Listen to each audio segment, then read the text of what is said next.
Hey guys, so tonight we're diving into the absolutely brutal world of Edward Teach, better known as Blackbeard. And let me just say up front, forget everything you think you know about pirates. You're probably picturing Johnny Depp swanning about with perfect eyeliner and a charming accent. Reality?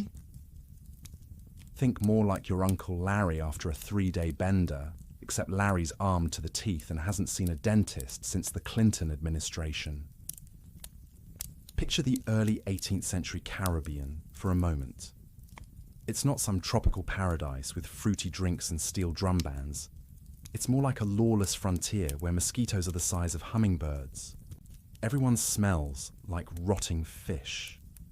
And the life expectancy is somewhere between not great and you should probably write your will on a napkin. This wasn't a gap year adventure. It was a desperate, brutal struggle where your retirement plan was basically, try not to die today. Now, when you think of Blackbeard, what comes to mind? That magnificent, terrifying beard, right? This thing was described as a frightful meteor covering his entire face. And honestly, that's probably the most poetic way anyone's ever described facial hair. He let it grow to absolutely ridiculous lengths, then braid it with ribbons like he was heading to some sort of demented Renaissance fair. But here's where it gets properly theatrical. Underneath his hat, he'd stick burning hemp matches, slow-burning fuses that would smoke and smolder around his face during battle. Imagine that for a second. You're a merchant sailor, minding your own business, and suddenly this guy appears through the smoke looking like he literally crawled out of hell's employee break room. One witness said, imagination couldn't conjure a more frightful fury from hell. And you know what? That was exactly the point. If you can terrify someone into surrendering before the fighting starts, you've basically won without breaking a sweat. But let's talk about Edward Teach the person before he became this walking nightmare. He probably started life around 1680 in Bristol, though some say Jamaica because apparently even pirates had identity crises back then. Like most guys who ended up in this line of work, he began as a privateer. Think of privateering as piracy with a hall pass. You got official permission from your government to rob other governments' ships. It was like being a sanctioned criminal, which honestly sounds like the best possible career path if you're going to be a criminal anyway. During Queen Anne's War, Teach served on Jamaican privateers, and by all accounts, he was genuinely brave. Uncommon boldness and personal courage, the records say. But here's the thing about being brave in the Navy. It doesn't automatically make you management material. Despite his heroics, he never got promoted to command. So when the war ended and all those privateering commissions dried up, guys like Teach found themselves unemployed with a very specific and not particularly transferable skill set. That's when he wandered over to New Providence in the Bahamas, which was basically the Wild West of the Caribbean. A pirate republic where the rum flowed freely and the only law was whatever you could enforce with a cutlass. It was there he hooked up with Benjamin Hornigold, an established pirate who recognized talent when he saw it. Hornigold put Teach in charge of a captured sloop, and just like that, Blackbeard's managerial career began. By spring 1717, he had his own ship, and about 70 men who probably called him boss and meant it. But why settle for a modest operation when you can go full corporate expansion? Enter the Queen Anne's Revenge, originally a French slave ship called the Concorde, which Blackbeard captured and rebranded like some sort of maritime, hostile takeover. This wasn't just a ship, it was a floating fortress with 40 guns, making it one of the most powerful vessels in American waters. At its peak, his crew swelled to over 400 men. That's not a pirate crew. That's a small army with a very loose dress code. And here's where Blackbeard showed he understood something most pirates didn't. Psychology beats violence every time.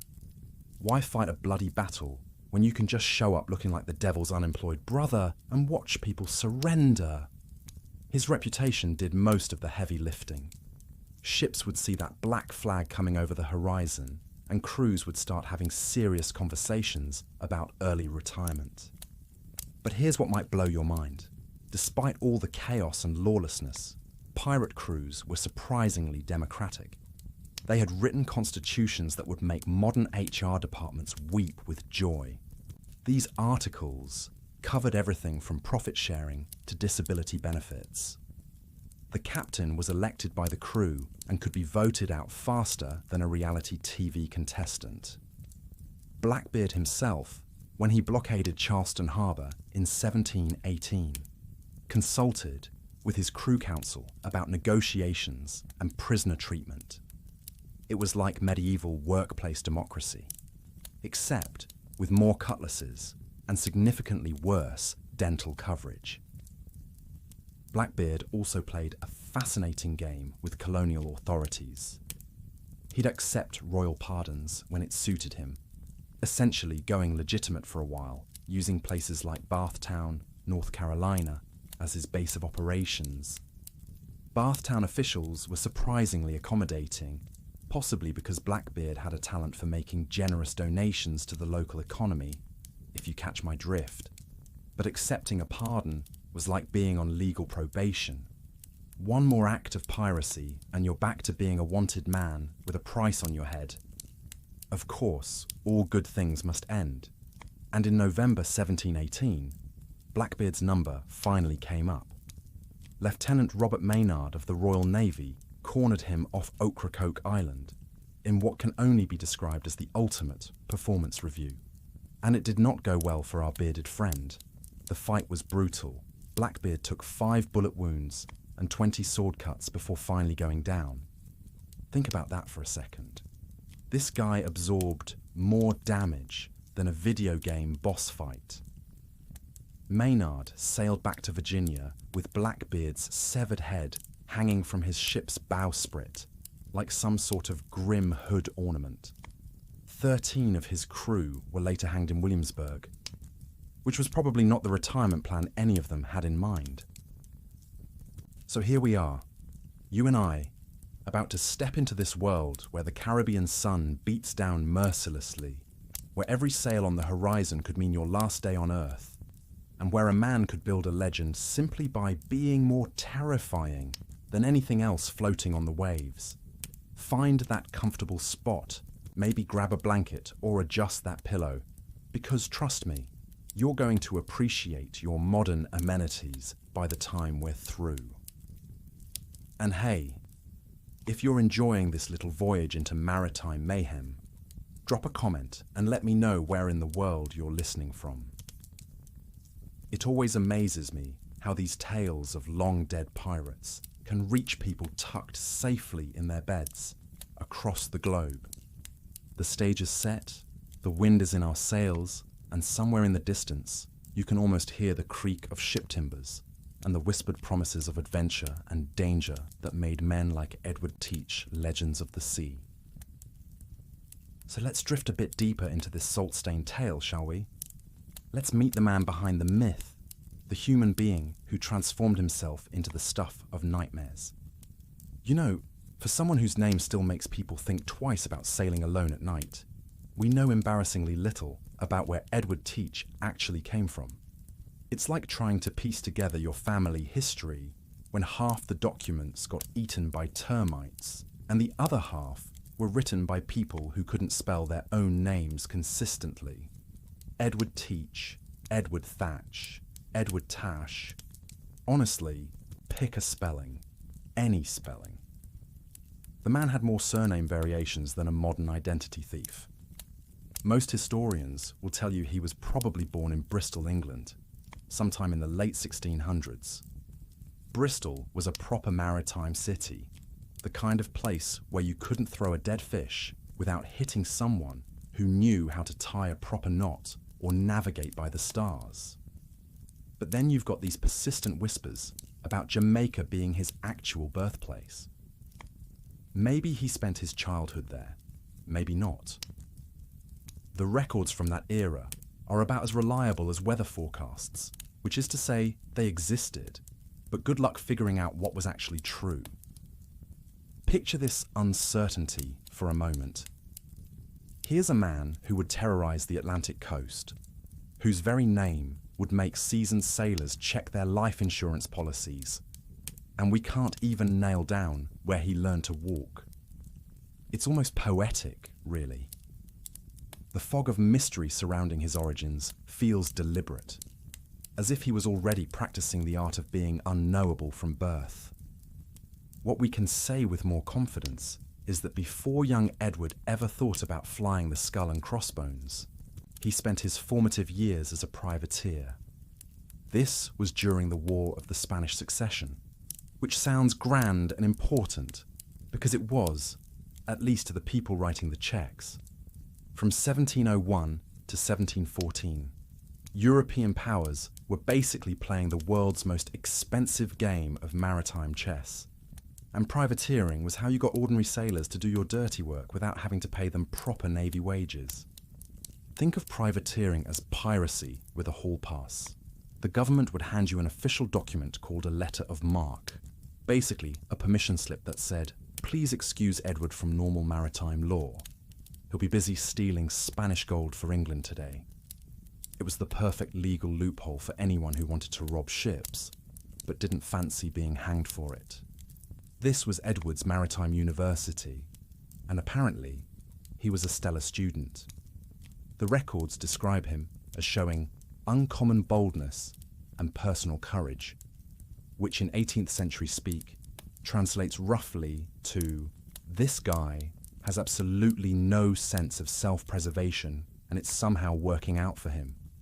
He learned navigation, gunnery, ship handling, and probably a dozen different ways to board a hostile vessel. He figured out how to read the weather, how to maintain morale among men who hadn't seen land in months, and how to make split-second decisions when someone was trying to put a cannonball through your mainmast. But here's the thing about being competent in a world run by people who inherited their positions. It doesn't necessarily get you anywhere. Despite all his skill and courage, Teach never rose to command during his privateer days. He could probably outfight, outsail, and outsmart half the officers giving him orders, but he wasn't from the right social class. He didn't have a fancy accent or family connections. So he stayed a crew member, watching less capable men make decisions while he did the actual work. Sound familiar? It's like being the most qualified person in your office, but watching someone's nephew get the promotion instead. Then came 1714, and suddenly the war was over.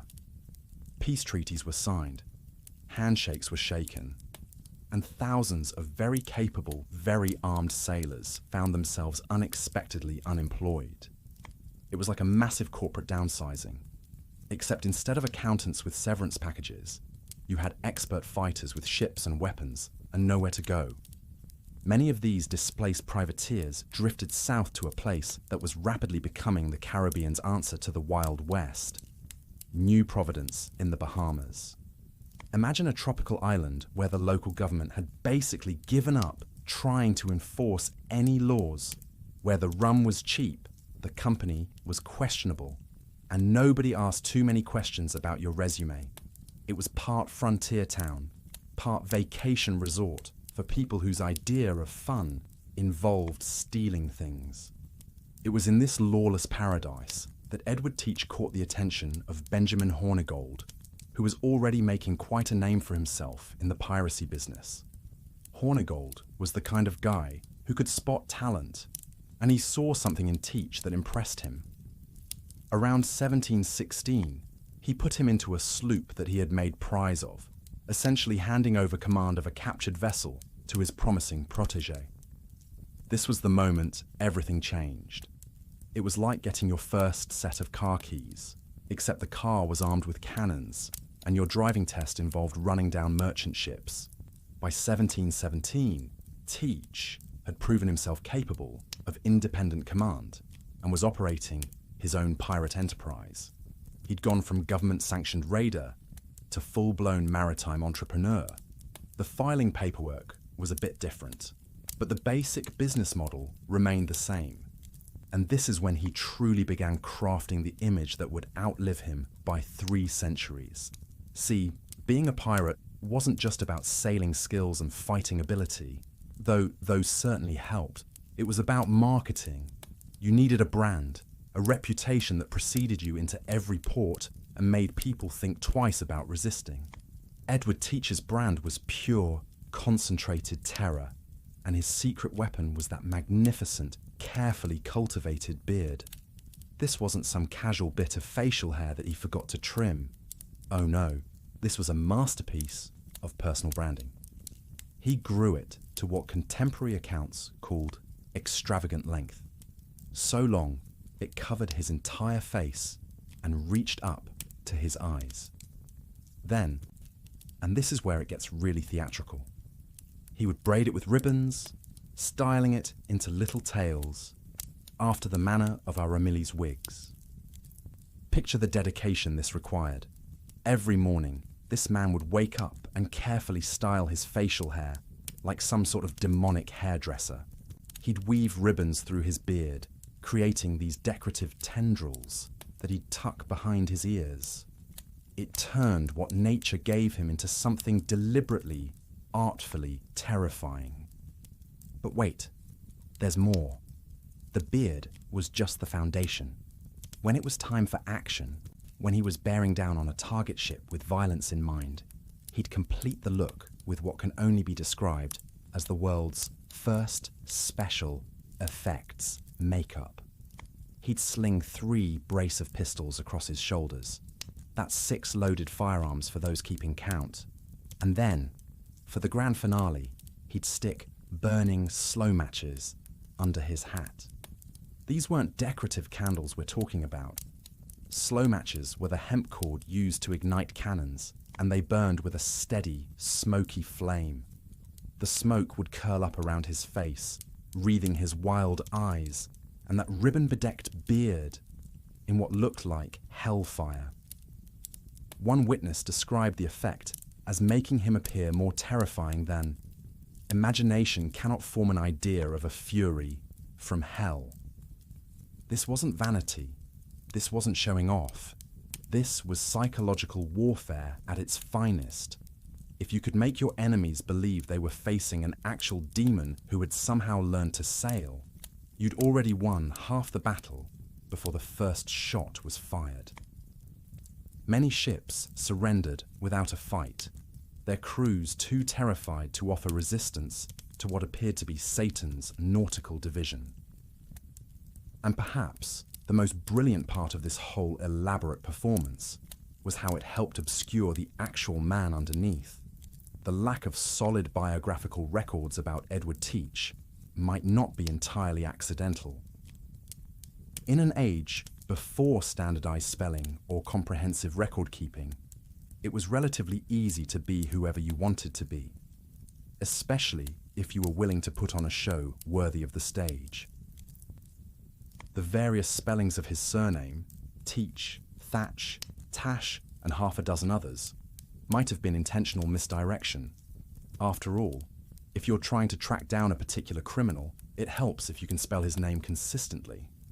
By keeping his true identity fluid, he became harder to pin down, harder to trace, harder to catch. So here we have a man who understood something that modern celebrities and politicians would recognize immediately. Sometimes the image becomes more real than the person. The fearsome Blackbeard, with his smoking head and ribboned beard, became such a powerful character that Edward Teach, the actual human being, almost disappeared entirely behind the persona. And maybe, just maybe, that's exactly how he wanted it. So now that we've met the man behind the myth, let's step aboard his floating headquarters and see what daily life was like for the poor souls who called Blackbeard their boss. Picture this, if you will. Every successful business needs its signature product, right? McDonald's has the Big Mac. Tesla has electric cars, and Blackbeard, well, Blackbeard had the Queen Anne's Revenge. This wasn't some shiny new yacht custom built for piracy. Oh no, this beauty started life as La Concorde, a French slave ship, which I know sounds pretty grim. And it was. But here's the thing about slave ships. They were built tough, fast, and spacious, which made them surprisingly perfect for a career change into maritime terrorism. Blackbeard captured La Concorde in November 1717 off St. Vincent and immediately set about the most ambitious ship makeover in history. First thing he did? Put the enslaved people ashore on Bequia Island. Then came the real work. Out went all the slave handling equipment, and in went the firepower. 40 guns, 40 cannons mounted on her decks. To put that in perspective, most naval frigates of the day carried fewer weapons than this repurposed merchant vessel. She could hold over 300 men, maybe more, if you didn't mind getting really cozy with your bunkmate. The Queen Anne's Revenge became what you might call the ultimate corporate statement. One look at her bristling with cannons, and merchant captains got the message loud and clear. This conversation is going to end with you handing over your cargo. But Blackbeard wasn't running a one-ship operation. He was more like a maritime CEO with a small fleet under his command. The Queen Anne's Revenge was the flagship, but he had several smaller sloops acting as support vessels. Think of them as his customer service department. Faster, more maneuverable boats perfect for chasing down smaller prizes or scouting ahead for opportunities. At his peak, this little corporate empire employed over 400 men. 400 armed sailors, all working for a guy who literally set his face on fire for intimidation purposes. That's not just a crew, that's a small army with boundary issues. Now you might be wondering what it was actually like to work for Captain Nightmare himself. Well, let me burst another romantic bubble for you.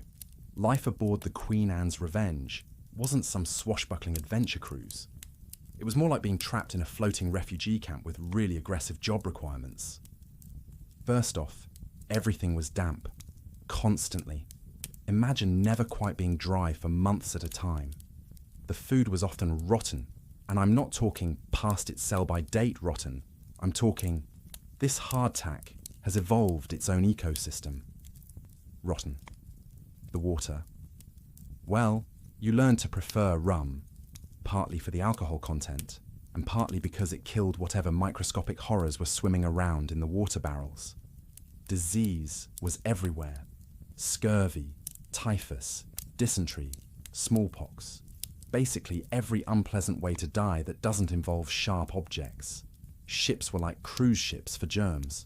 Perfect petri dishes where illness could spread through the crew. Faster than gossip in a small town. And medical care. Let's just say the ship's doctor was usually whoever had once watched someone else pull out a musket ball and lived to tell about it. But here's where it gets interesting. And I mean genuinely fascinating. Despite living in what was essentially a floating health code violation, pirate crews had developed something that was basically early democracy. While merchant ships and naval vessels operated under brutal, absolute authority, where the captain's word was law and questioning orders could get you flogged or worse, pirate crews had written constitutions. These weren't suggestions, they were formal agreements, usually called articles, that everyone signed before setting sail. If a merchant crew mutinied and went pirate, writing up these articles was literally the first item on their to-do list, right after stop taking orders from previous management. And here's the kicker. Blackbeard himself wasn't some divinely appointed dictator. He was elected by the crew, usually by simple majority vote. Think of it like a very aggressive employee evaluation process. If the crew got fed up with his leadership, they could vote him out faster than you can say no confidence motion. Though granted, The job interview process for his replacement probably involved more cutlass work than your average corporate position. During battles, sure, Blackbeard had absolute authority. Life or death decisions needed to be made in seconds, and democratic debate wasn't exactly practical when someone was trying to put a cannonball through your ship. But once the smoke cleared, power shifted to a surprisingly collaborative system. Enter the quartermaster, the only other elected officer on board. This guy was basically Blackbeard's business partner, handling the day-to-day operations and sharing power in a way that would make modern management consultants weep with joy. The quartermaster decided which loot to take, which captured ships to keep, which to burn, and most importantly, how to divvy up the profits. All treasure went into a common fund until it could be properly divided according to the agreed-upon shares. The quartermaster supervised this distribution and resolved disputes, which probably happened every 5 minutes, because let's face it, splitting up stolen goods among armed criminals isn't exactly a stress-free process. This whole system was a direct middle finger to the oppressive hierarchy of legitimate ships, where common sailors lived like prisoners while officers dined off silver plates. Pirates offered something revolutionary, a voice in decision-making and an actual share of the profits. The crew itself was about as diverse as you could get in the 18th century. You had experienced sailors who'd gotten fed up with the brutal conditions and pitiful wages of merchant or naval service, runaway slaves seeking freedom, indentured servants who'd decided their contracts weren't worth the paper they were printed on. Basically, anyone who had nothing left to lose and everything to gain from a life where the potential rewards were huge and the bosses were elected rather than hereditary. But don't think for a second that managing this floating democracy was easy. Take the loot, for instance. Forget those romantic images of pirates sitting on beaches dividing chests of gold doubloons. Most of what they stole was everyday cargo: sugar, tobacco, cloth, rum. Try splitting 50 barrels of molasses fairly among 300 guys who all think they deserve the biggest share. When operating multiple ships, they divide plunder equally between vessels based on crew size, which reduced the temptation for entire ships to just sail away with the goods. Usually, the big split happened at the end of a voyage, though they had an early form of workers' compensation, predetermined payments for crew members who lost eyes, limbs, or other body parts in the line of duty. Keeping 40 cannons and hundreds of small arms in fighting condition was a full-time job. The gunner and his assistants spent their days making sure powder stayed dry, shot stayed clean, and cutlasses stayed sharp. Because there's nothing more embarrassing than trying to intimidate a merchant vessel with weapons that don't work. As for morale, well, rum helped. A lot. Pirates were supplied with more alcohol than was probably medically advisable, which probably explains both their courage in battle and their creative approach to conflict resolution. But even Blackbeard had to be careful about keeping his crew happy. Run out of rum or food, and you might find yourself facing a very uncomfortable employment review. After all, unhappy crews had this pesky habit of voting their captains out of office, sometimes permanently. It was a weird, brutal, surprisingly democratic way of life, all crammed onto wooden ships, sailing endless stretches of ocean where the closest thing to customer service was not killing everyone immediately. Now, here's where things get really interesting. You might think that joining Blackbeard's crew meant signing up for complete chaos, a lawless free-for-all where the strongest survived and everyone else hoped for the best. But actually, these supposedly savage pirates had something that would make your modern HR department weep with envy. They had rules. Lots and lots of carefully written rules. Picture this. You're sitting in a smoky tavern, and someone slides a piece of parchment across the table. It's not a treasure map. It's not a love letter. It's a constitution. A proper, democratic constitution that covers everything from how you split the loot to what happens if you steal your shipmate's last biscuit.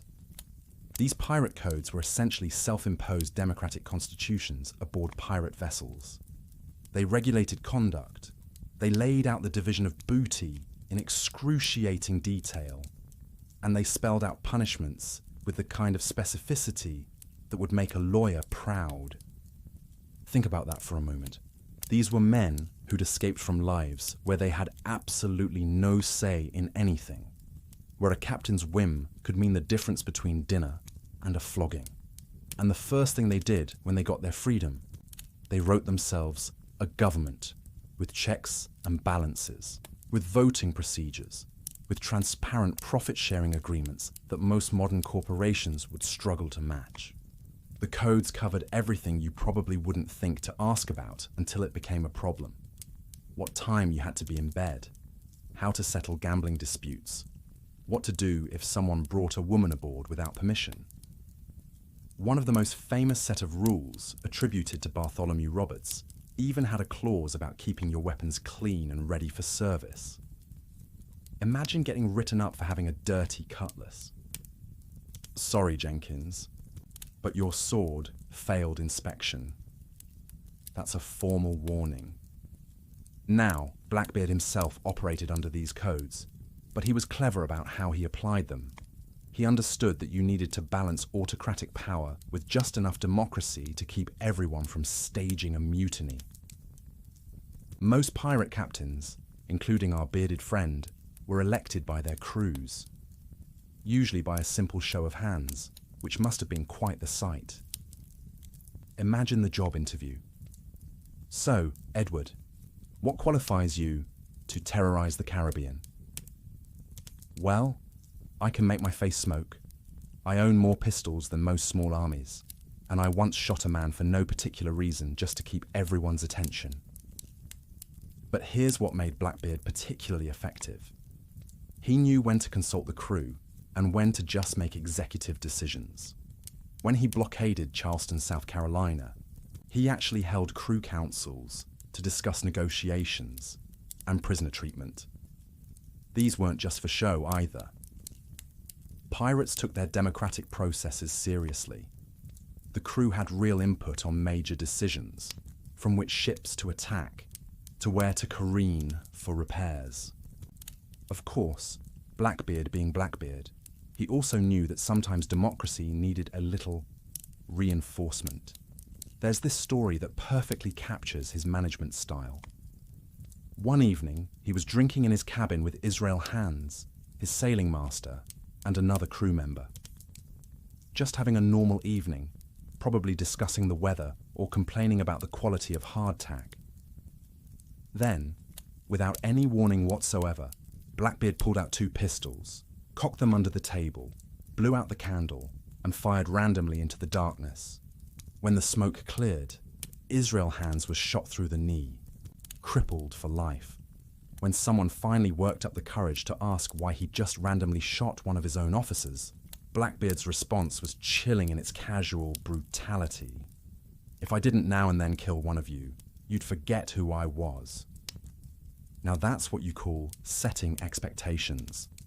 It wasn't just punishment, it was psychological conditioning. You never knew when the crazy might surface.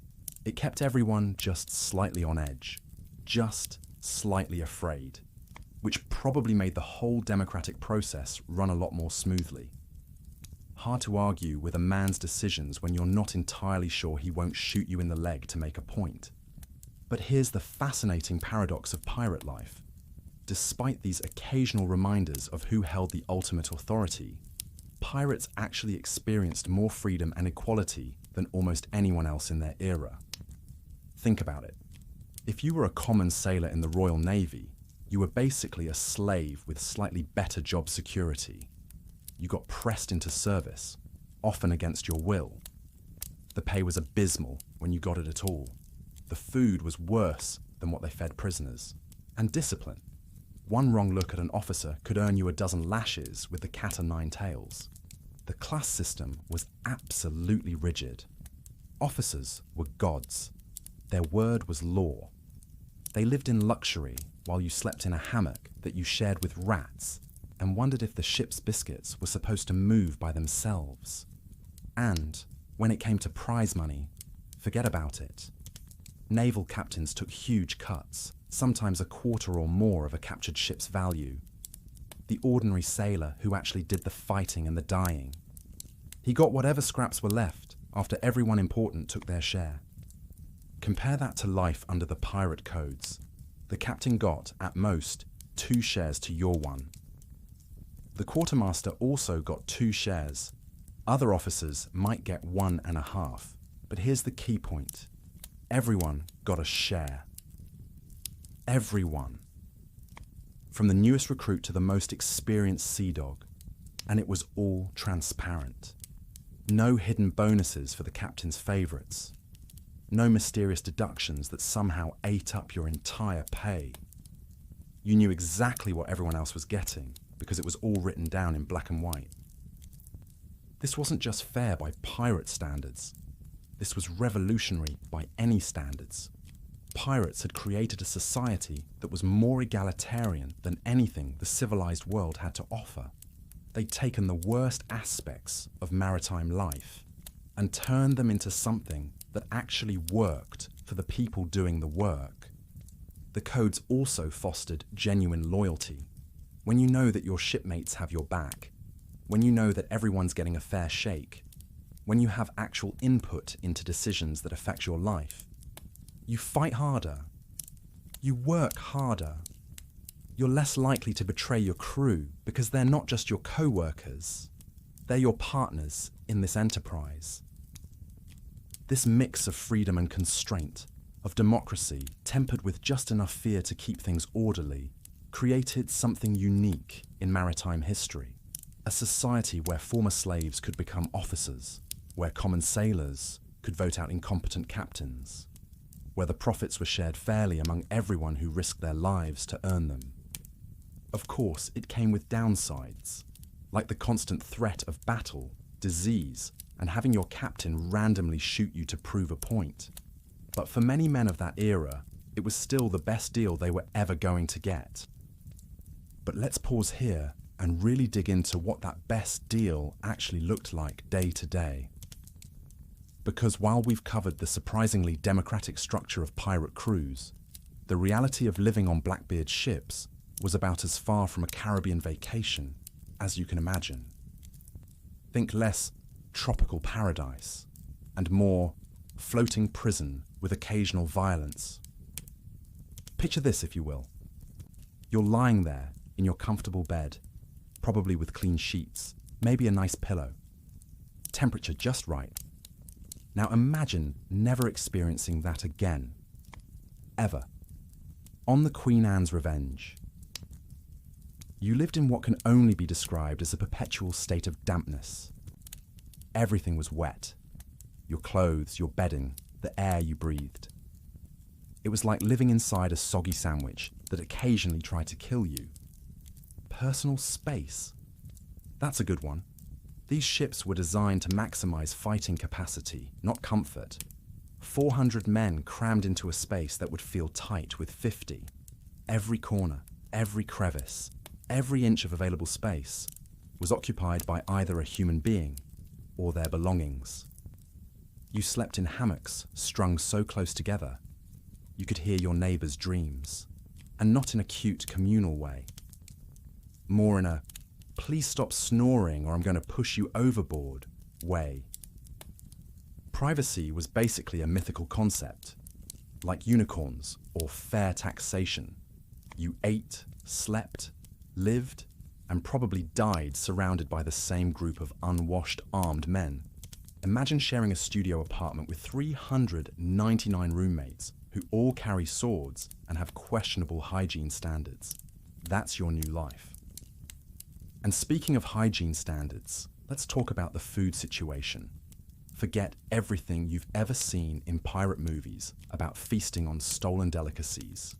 The daily menu consisted of hardtack, which was basically a cracker that could double as a weapon, and salted meat that had usually developed its own ecosystem. We're talking about beef that was green in interesting new ways, and biscuits that moved when you weren't looking at them because of the weevils. Fresh food was a luxury that lasted maybe 3 days after leaving port, and only if you were lucky with the weather. In tropical heat, anything resembling actual nutrition spoiled faster than your patience with this lifestyle. You ate what you were given, and you were grateful for it, even if what you were given was technically alive and shouldn't have been. This kind of diet was basically a recipe for disaster when it came to health. Scurvy was practically a given. Your gums would rot, your teeth would fall out, and your joints would ache like you'd been hit by a particularly vindictive truck. Typhus, dysentery, smallpox. These ships were like floating hospitals, except the treatment was usually drink some rum and hope for the best. Disease killed more sailors than battles ever did. Ships in this era were basically giant petri dishes with sails. You had hundreds of men living in close quarters with no concept of sanitation as we understand it. Every new port meant exposure to new diseases, and sailors, being well-travelled, got to sample a wide variety of ways to die slowly and uncomfortably. The mental strain was probably the worst part. Imagine living with constant anxiety. You never knew if the next sail on the horizon was going to be an easy target, or a heavily armed warship that would turn your floating democracy into kindling. The waiting was brutal. Long stretches of absolutely nothing happening, punctuated by moments of pure terror when everything happened at once. You lived on edge constantly, not just from external threats, but from your own crew. Remember, your captain might decide to shoot someone at random just to keep everyone's attention. The stress of never being completely safe, even among your own people, would wear on anyone. Now, let's really immerse ourselves in this world for a moment. Close your eyes and listen. The ship never stops moving, never stops creaking. It's like living inside a giant wooden instrument that's constantly playing a song of complaint. The timbers groan and creak with every wave, a sound that becomes as familiar as your own heartbeat, but twice as ominous. The hull slaps against the water with a rhythm that's either soothing or terrifying, depending on the weather. When storms hit, that gentle slapping becomes a thunderous pounding that makes you question your life choices. The sails snap and crack like gunshots when the wind catches them, and rigging whistles and hums like a demented orchestra. Below deck, you'd hear the constant murmur of human voices, the rattle of dice as someone tried to win back their share of nothing, the groans of sick men, and always, the scrabbling of rats. The rats were everywhere, bold and numerous, treating the ship like their personal kingdom. The smells were probably worse than the sounds, because you couldn't close your nose like you could close your eyes. Imagine the worst locker room you've ever been in, then add gunpowder, rotten food, stagnant water, and the particular aroma of 400 men who haven't had a proper bath in months. The galley, where what passed for cooking happened, contributed its own special bouquet of rancid fat and burning whatever. Everything felt rough and uncomfortable. The deck was splintered wood, worn smooth in places by countless feet, but still ready to give you splinters in others. Your clothes were coarse wool that never quite dried and was always stiff with salt. The ropes you worked with were rough hemp that would tear your hands raw if you weren't careful. And even if you were, you'd still end up with palms like sandpaper. Daily life was dictated by the endless demands of keeping a floating weapon operational. Someone always needed to be watching for sails on the horizon. Someone always needed to be adjusting the rigging to catch the wind just right. The work never stopped. Patching leaks, maintaining the 40 cannons, keeping all those pistols and cutlasses in fighting condition. The weapons were everyone's responsibility, but the gunner and his crew were like the ship's arsenal managers. 40 cannons don't maintain themselves, and in a world where your life depended on those cannons working when needed, you took maintenance seriously. Powder had to stay dry. Shot had to be clean. Everything had to be ready at a moment's notice. Punishment was swift and usually public. The pirate codes might have been democratic, but they weren't gentle. Steal from a shipmate? Enjoy your new home on that uninhabited island with a bottle of water and a pistol with one shot. Refuse orders during battle. Well, that was a problem that solved itself permanently. The threats came from everywhere. Naval patrols were constantly hunting pirates, and a proper warship could crush even a vessel like the Queen Anne's Revenge if they caught her at the wrong moment. Other pirates might decide your territory was their territory. But even without human enemies, the ocean itself was trying to kill you constantly. Storms could appear without warning, reefs could tear your hull apart, and shipwrecks were so common that most sailors couldn't swim because they figured drowning quickly was preferable to drowning slowly. The psychological toll was enormous. Violence wasn't just an occupational hazard, it was a way of life. Fear was constant. Fear of capture, of hanging, of battle, of your own captain having another creative moment with his pistols. To cope with this, pirates threw themselves into immediate gratification with the enthusiasm of people who knew tomorrow was far from guaranteed. Gambling was constant because what else were you going to do with money you might not live to spend? Drinking was heavy and frequent because rum was often safer than water and definitely more effective at making you forget that your life expectancy was shorter than a modern warranty period. When Blackbeard's crew ran out of rum, the ship became what one account described as having a damned confusion amongst us, rogues a-plotting, great talk of separation. He'd have to find a new prize with a great deal of liquor on board to keep the company hot, damned hot, then all things went well again. The mortality rate was staggering. If disease didn't get you, battle might. If battle didn't get you, accidents would. If accidents didn't get you, the sea certainly would eventually. Life was cheap, futures were non-existent, and the philosophy became live hard, die young, and hope somebody remembers your name. As the famous pirate Bartholomew Roberts supposedly said, a pirate's life offered plenty and satiety, pleasure and ease, liberty and power. No, a merry life and a short one shall be my motto. They lived for today because yesterday was gone and tomorrow was probably not going to happen anyway. It was a brutal existence that makes our modern complaints about uncomfortable airplane seats seem almost laughably trivial. But for men who had known even worse conditions in the Navy or merchant service, it was still the best deal available, which tells you everything you need to know about how grim life was for ordinary people in the early 18th century. Now that we've thoroughly explored the delightful realities of living in a floating petri dish, let's talk about what Blackbeard and his crew actually did when they weren't busy dying of scurvy or trying to sleep through someone else's tuberculosis cough. Because despite all the dampness and disease, they weren't just aimlessly sailing around hoping for the best. They had a job to do. And Blackbeard, it turns out, was remarkably good at his job. The thing is, when you think about piracy, you probably imagine a lot of cannon fire and sword fighting and general chaos. But here's the twist. Blackbeard's greatest weapon wasn't his 40 guns or his 400 men. It was fear. Pure, concentrated, pants-wetting terror. He understood something that modern marketing executives would kill for. Image is everything.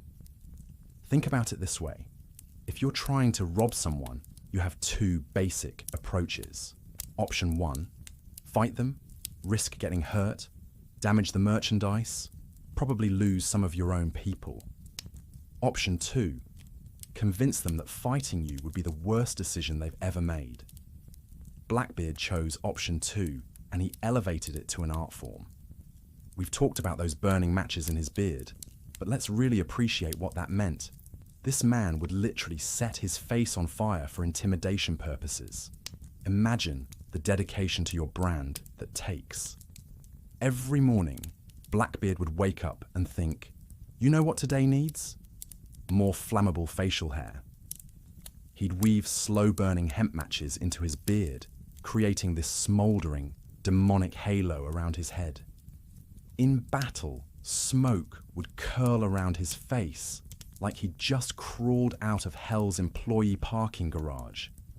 And the pistols, 6 of them slung across his shoulders like some sort of 18th century Rambo. Not hidden away for a surprise attack, but displayed prominently for maximum psychological impact. He wanted you to see them. He wanted you to count them. He wanted you to do the math and realize that he could probably kill 6 of your friends before breakfast. This wasn't vanity.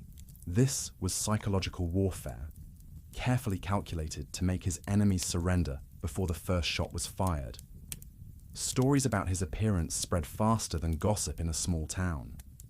Sailors would describe him as looking like a frightful meteor, which is probably the most poetic way anyone has ever described a man who sets himself on fire for work. Picture yourself as a merchant captain. You're just trying to transport some sugar from Jamaica to London, maybe thinking about what you'll do with your profits, when suddenly this nightmare appears on the horizon. Through your spyglass, you see this figure wreathed in smoke and bristling with weapons, and every story you've ever heard about Blackbeard comes flooding back. Your crew is probably already discussing the relative merits of surrender versus finding new careers in farming. But Blackbeard wasn't just about theatrical intimidation. He was actually a sophisticated military tactician, which probably doesn't fit the popular image of pirates as drunken brawlers. Take his blockade of Charleston in 1718. This wasn't some spur-of-the-moment decision. It was a calculated strategy that held an entire city hostage. For nearly a week, no ship could enter or leave Charleston Harbor without Blackbeard's permission. He kidnapped several prominent citizens, including a member of the governor's council, and made his demands clear. Give me a chest of medicine, or I'll start sending you the heads of your leading citizens and turn your harbor into a bonfire. It was terrorism, basically, but with better hats. And here's what's really interesting about Charleston. He didn't ask for gold. He didn't demand a massive ransom. He wanted medical supplies. Think about that for a second. This supposedly savage pirate understood that keeping his 400 men healthy was more valuable than any immediate financial gain. He needed medicine because, as we've discussed, ships were floating disease factories. A healthy crew was his most important asset. When intimidation and blockades weren't enough, Blackbeard excelled at swift, overwhelming attacks. His ships were designed for speed and surprise. He'd close the distance rapidly, using his smaller sloops to dart around like angry wasps, while the Queen Anne's Revenge positioned herself to cut off any escape routes. The goal was always to board the enemy vessel as quickly as possible, get your men onto their deck before they could organize proper resistance, end the fight fast, minimize casualties on both sides, and get on with the business of taking their stuff. It was efficient, professional, and deeply unpleasant for anyone on the receiving end. And then there was the false flag trick, which was basically the maritime equivalent of wearing a disguise to a bank robbery. Pirates didn't sail around with skull and crossbones flags flying all the time. That would be terrible for business. Instead, they'd approach their targets flying friendly colors. English flags, Dutch flags, Spanish flags, whatever would make them look harmless. Only when they were close enough to guarantee success would they suddenly lower the false flag and hoist their true colors. By then, it was too late for the merchant ship to run or prepare for battle. It was like a predator pretending to be a friendly neighborhood cat until it was close enough to pounce. When ships did decide to fight back, things got ugly fast. Blackbeard operated under a simple policy. If you shot at pirates, You got no quarter, no mercy, no prisoners. This wasn't just cruelty for its own sake. It was a business decision designed to encourage quick surrenders in future encounters. Close quarters combat on a ship was absolute chaos. Confined spaces, wooden walls, and a lot of sharp objects in the hands of desperate men. Pirates carried cutlasses, those curved, heavy swords, perfect for the cramped conditions on deck. Many had multiple pistols, knives, axes, whatever they could get their hands on. But the really terrifying innovation was grenades. Not modern grenades, but crude bombs made from glass bottles filled with gunpowder, metal fragments, and whatever else might cause mayhem when it exploded. Pirates would light a fuse and hurl these improvised weapons onto enemy decks. Imagine trying to fight while bombs are randomly exploding around you on a wooden ship that's already on fire from cannon blasts. The Queen Anne's Revenge was central to Blackbeard's success because it was essentially a floating fortress. With 40 guns, it outgunned most merchant ships and many naval vessels. He used it strategically, positioning his flagship to block escape routes while his sloops moved in for the attack.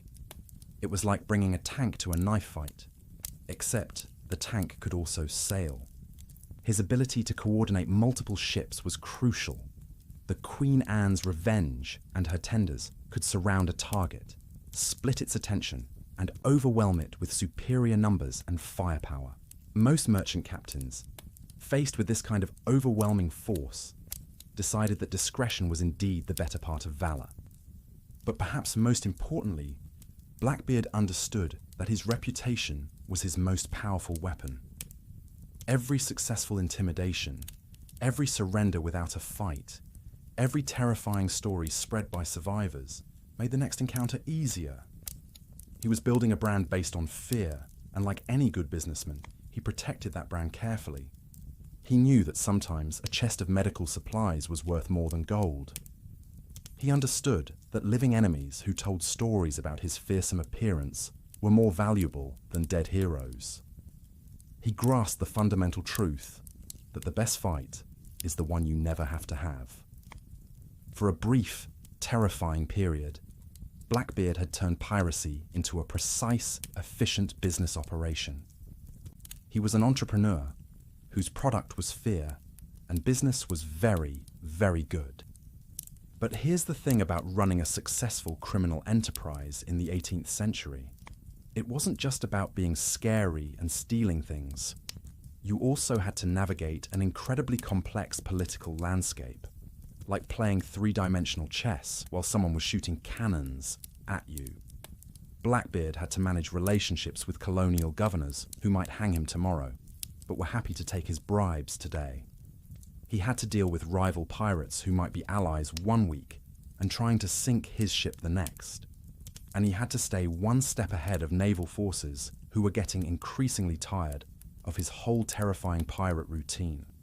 Think of it as the ultimate networking challenge, except everyone you're networking with is either trying to kill you or arrest you, and your business cards are probably written in someone else's blood. Blackbeard understood that location was everything. His early base of operations was New Providence in the Bahamas, which was basically the Las Vegas of the pirate world. What happened in New Providence stayed in New Providence. Mostly because the local authorities were either too weak, too corrupt, or too busy counting their bribes to care what a bunch of heavily armed criminals were doing in their harbor.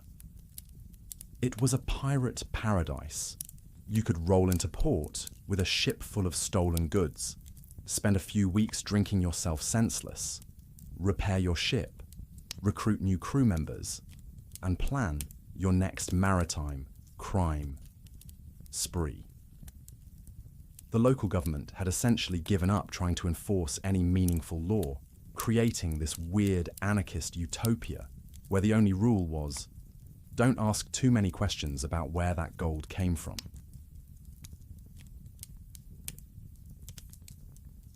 But even paradise has its drawbacks. As colonial authorities slowly began to get their act together and crack down on New Providence, Blackbeard, being a practical man, started looking for new real estate options. He found what he was looking for in North Carolina, specifically around Bathtown and Ocracoke Island. This move was brilliant in its simplicity. North Carolina was essentially the colonial equivalent of a sleepy small town where everyone minded their own business. The governor, Charles Eden, was either completely naive about what was happening in his backyard, or he was the smartest man in the room and knew exactly how much money could be made by looking the other way. Given that this was the 18th century and corruption was basically a government service, my money's on the latter. Blackbeard set himself up with the perfect arrangement. He could live openly, spend his money freely, maybe even attend the occasional dinner party, all while maintaining his pirate fleet just offshore. It was like being a mob boss who also volunteers at the local church charity drive. Everyone knows what you do for a living, but as long as the donations keep coming, nobody asks uncomfortable questions. His relationship with governing authorities was a masterclass in playing the system. The British Crown, desperate to restore some semblance of order to maritime trade, occasionally offered general pardons to pirates who would agree to go straight. These pardons were basically get-out-of-jail-free cards, and Blackbeard collected them like they were frequent flyer miles. In 1718, he accepted a royal pardon in Bathtown, essentially pressing the reset button on his criminal career. It was genius, really. One day, you're a wanted criminal with a price on your head. The next day, you're a reformed gentleman with a clean slate and a suspicious amount of unexplained wealth. Governor Eden even gave him a special license for salvage operations, which was the 18th century equivalent of a permit to print money. This salvage license was particularly clever. If anyone questioned why Blackbeard was sailing around with a heavily armed ship full of suspicious cargo, he could just claim he was recovering goods from shipwrecks. Oh, this chest of Spanish silver. Found it in a wreck. Perfectly legal salvage operation. Nothing to see here. It was like having a doctor's note that excused you from absolutely everything. The pirate world was surprisingly interconnected, like a very violent professional association. Blackbeard had his relationships with other notable pirates, most famously his partnership with Charles Vane. Vane was known for being particularly brutal, even by pirate standards, and he had an annoying habit of refusing royal pardons, which made him diplomatically inconvenient. But when Blackbeard and Vane sailed together, they were basically the maritime equivalent of a superhero team-up, except instead of saving the world, they were terrorizing merchant shipping. Their combined fleets created such a formidable force that even naval captains thought twice about engaging them. It was the kind of alliance that made colonial governors wake up in cold sweats. Then there was Stade Bonnet, who has to be one of history's most spectacular career change failures. Bonnet was a wealthy plantation owner who apparently woke up one day and decided he wanted to be a pirate. It's like a modern CEO suddenly deciding to become a professional skateboarder. The enthusiasm was there, but the skill set was completely missing. Bonnet was called the Gentleman Pirate, which sounds romantic until you realize it was probably said with the same tone you'd use to describe someone as that person who thinks they can cook, but really can't. He was chronically seasick, had no naval experience, and his crew quickly realized they were working for someone whose main qualification was owning nice clothes. Blackbeard's relationship with Bonnet perfectly demonstrated his political savvy. He essentially staged a friendly corporate takeover, placing his own lieutenant in command of Bonnet's ship, while making Bonnet a guest aboard the Queen Anne's Revenge. It was the pirate equivalent of being kicked upstairs. Bonnet probably spent his days wondering how he'd gone from plantation owner to middle management in someone else's piracy operation. Blackbeard then used Bonnet's existing pardon to add another layer of legitimacy to his operations. When they eventually staged a public breakup of their partnership, it looked like Blackbeard was distancing himself from piracy, while in reality, he was consolidating his power and gaining political cover. All of this maneuvering was happening against a backdrop of growing official concern about pirate havens. For years, places like New Providence had been tolerated because pirates occasionally provided unofficial protection for colonial shipping or because they were simply too difficult to eliminate. But by 1718, piracy had become such a problem that it was threatening legitimate trade. London was putting pressure on colonial governors to actually govern, which was apparently a novel concept for some of them. This meant more naval patrols, better equipped warships, and a general shift from pirates are annoying but manageable to pirates are an existential threat to economic prosperity. The Golden Age of casual piracy was ending, and Blackbeard could see the writing on the wall. The safe havens were becoming less safe, the pardons were becoming harder to obtain, and the authorities were becoming less willing to accept bribes and look the other way. Throughout all of this, Blackbeard continued walking his legal tightrope, blending outright piracy with supposedly legitimate salvage operations. It was a thin cover, but it worked often enough to make him harder to prosecute. When you're operating in a legal grey area where the authorities aren't entirely sure what you're doing, and you have enough money to make asking questions inconvenient, you can maintain plausible deniability for quite a while. The problem was that governors like Alexander Spotswood of Virginia weren't buying it anymore. They saw through the carefully constructed facade and recognized Blackbeard for what he really was, a continuing threat to the established order who just happened to have better legal representation than the average pirate. The political game that had protected Blackbeard for so long was beginning to shift against him. His alliances were becoming liabilities, his pardons were becoming worthless, and his carefully maintained relationships with colonial authorities were starting to crack under pressure from London. The tide was turning, and even the most politically savvy pirate in the Caribbean was about to discover that no amount of bribery or legal maneuvering could protect him forever. As you settle into your comfortable spot tonight, maybe adjusting that pillow just right, let me tell you about how Blackbeard's remarkable career came to its violent, inevitable end. While Blackbeard was busy playing his political chess game in North Carolina, thinking his pardons and connections would keep him safe indefinitely, there was one man who absolutely wasn't having it. Governor Alexander Spotswood of Virginia was the kind of person who probably color-coded his filing cabinets and actually read the terms and conditions. He looked at Blackbeard not as some colorful local character, but as exactly what he was, a heavily armed criminal threatening legitimate commerce and, frankly, making Spotswood look bad in front of his superiors in London. Spotswood had a problem, though. He couldn't trust the North Carolina authorities, who seemed suspiciously cozy with their local pirate celebrity. Governor Eden was either the most gullible man in colonial America, or he'd been taking lessons from Blackbeard in creative bookkeeping.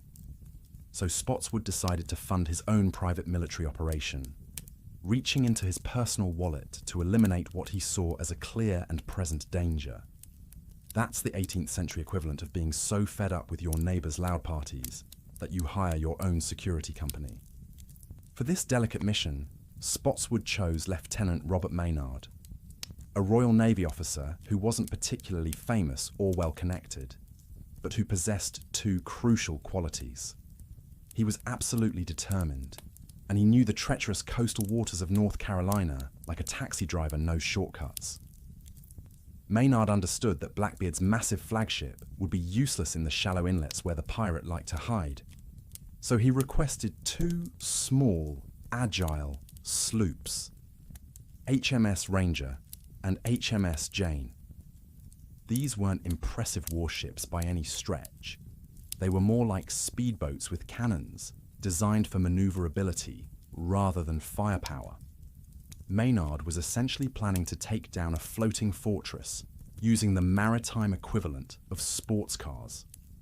It was either brilliant or suicidal, and probably a bit of both. Maynard sailed south from Virginia in November 1718, keeping quiet about his mission and navigating carefully through the maze of sandbars and channels that protected Blackbeard's hideout. On the morning of November 22nd, just as dawn was breaking and the sea mist was still hanging low over the water, Maynard struck. Picture the scene for a moment. The sun is just starting to paint the horizon pink and gold. The water is calm, almost mirror-like. Seabirds are probably having their morning conversations. And then, suddenly, two unfamiliar sails appear out of the mist, heading straight for Blackbeard's anchorage at Ocracoke Island. Now, Blackbeard's usual security was pretty solid, but on this particular morning, some of his crew were ashore, probably nursing hangovers and questioning their life choices. The lookouts who remained might have been a bit slow on the uptake. This wasn't necessarily incompetence. Even the best security fails sometimes, usually at the worst possible moment. Blackbeard wasn't caught completely flat-footed, though. The moment he spotted Maynard's sloops, he knew this wasn't a social visit. He immediately cut his anchor cable. No time for the usual procedure of hauling it up properly. And prepared his ship, the Adventure, for what he must have realized would be the fight of his life. What followed was absolutely brutal. Blackbeard opened fire first, unleashing a devastating broadside that showed why even experienced naval officers were terrified of pirate tactics. He wasn't using regular cannonballs designed to punch holes in hulls. Instead, he loaded his guns with chain shot, two cannonballs connected by chain that spun through the air like a medieval helicopter blade, specifically designed to shred sails and rigging. But that wasn't the worst part. He also fired Langridge, which was basically 18th century shrapnel, a horrifying mixture of scrap iron, nails, broken glass, and whatever sharp metal bits were lying around. When Langridge hit, it turned people into hamburger.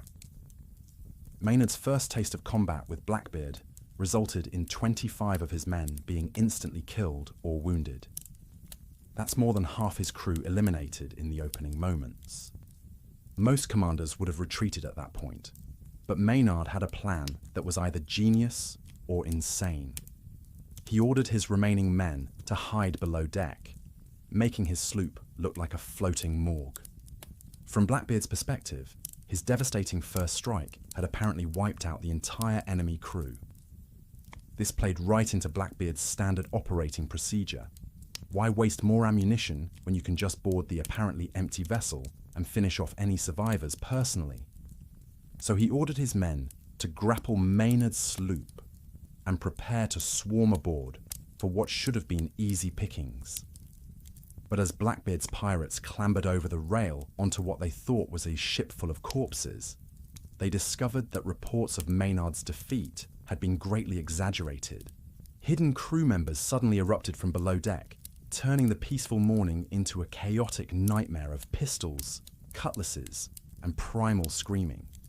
This was the kind of close-quarters combat that makes movie fight scenes look choreographed and polite.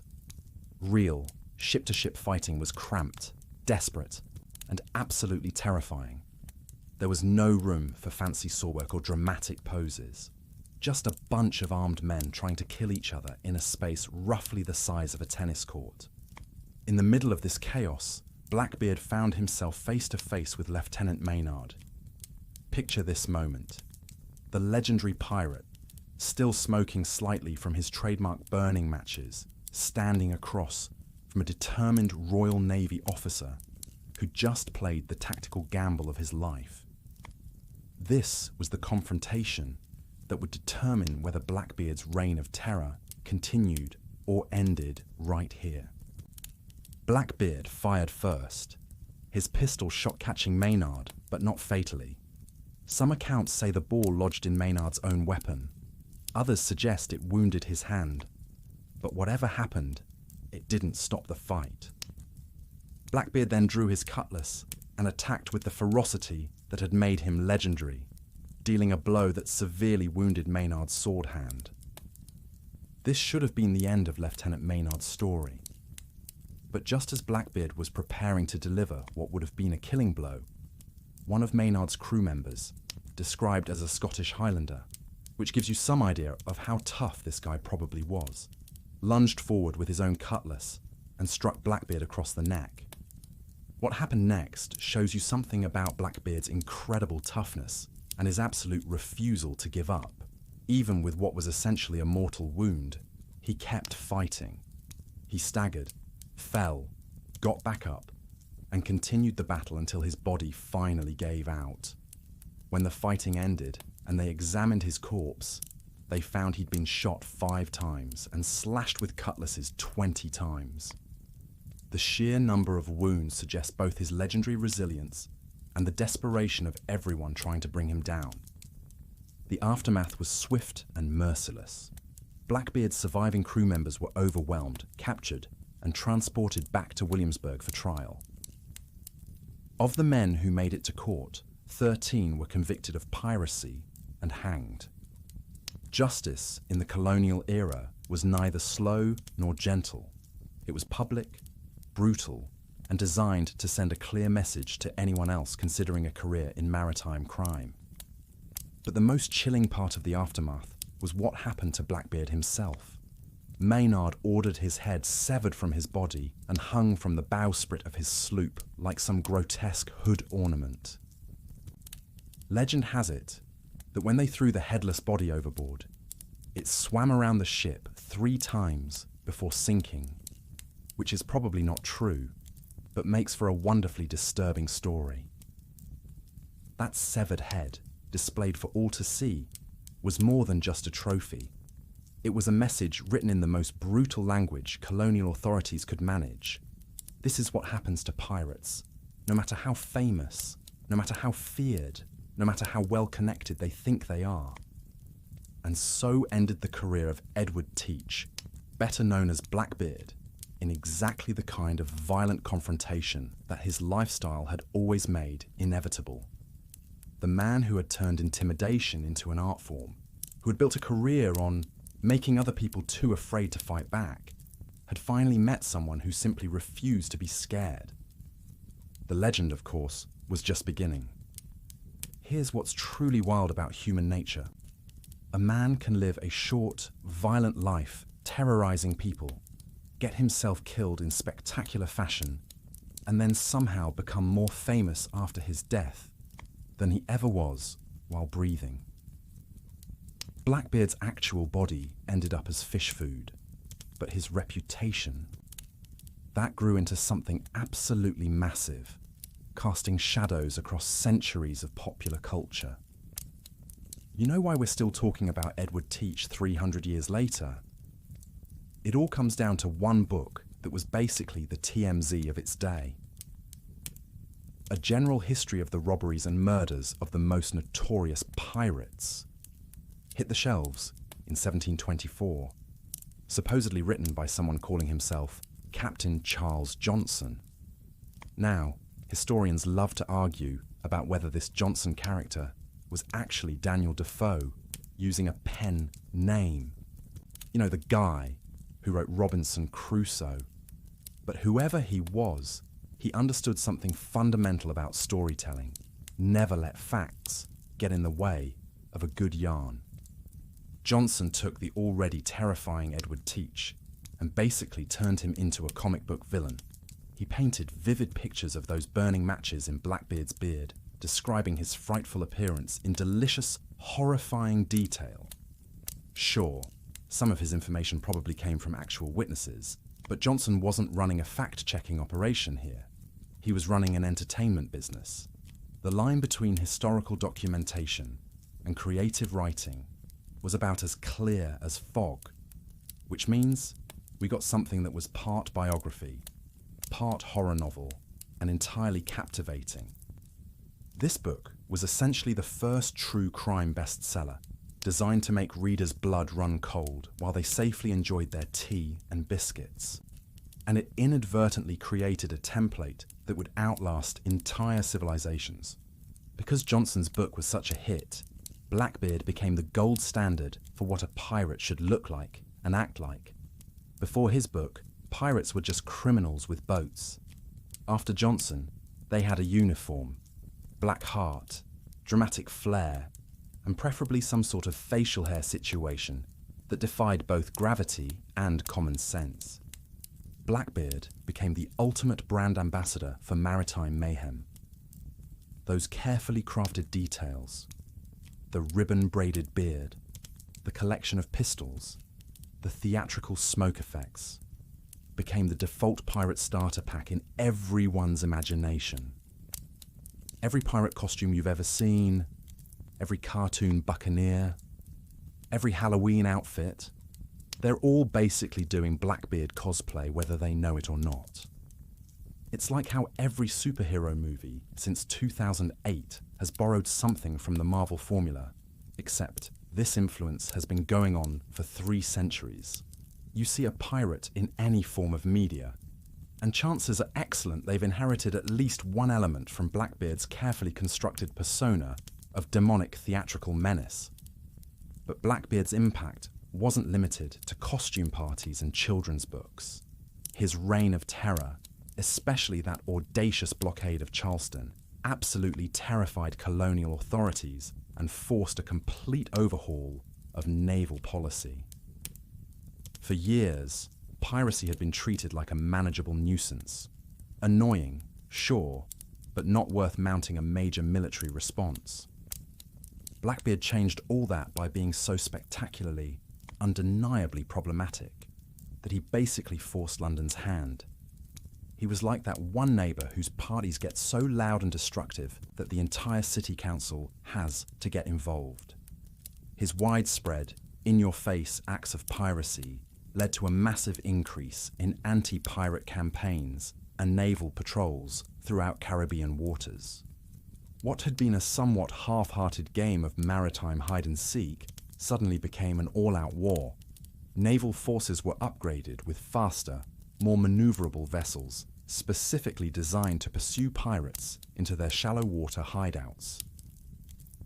The Golden Age of Piracy, with its relative freedom and safe harbours, came to a very abrupt and violent end, largely because figures like Blackbeard had made piracy too big a problem to ignore any longer. There's also Blackbeard's surprisingly progressive influence on pirate governance that often gets overlooked. Remember those democratic pirate codes we talked about? Blackbeard, for all his autocratic tendencies and tendency to shoot crew members for motivational purposes, still operated within these revolutionary systems. His crew elected their officers, shared plunder according to predetermined agreements, and had actual input on major decisions. This was radical democracy at a time when most of the world operated under "because the king said so" principles. While his methods of maintaining discipline could be, shall we say, unconventional, like randomly shooting someone in the leg to keep everyone's attention, the underlying structure was remarkably egalitarian. He proved that you could run a pirate crew that was both disciplined and democratic, creating intense loyalty without requiring constant threats. His successful application of these principles likely influenced other pirate captains and demonstrated that self-governing models could actually work in a world full of armed criminals with trust issues. But ultimately, Blackbeard's lasting appeal comes down to what he represents symbolically. He wasn't the most successful pirate in terms of treasure accumulated. Bartholomew Roberts captured far more ships and made far more money. He wasn't even particularly long-lasting in his career. His entire run as a pirate captain lasted only about 15 months, which is shorter than most people keep their gym memberships.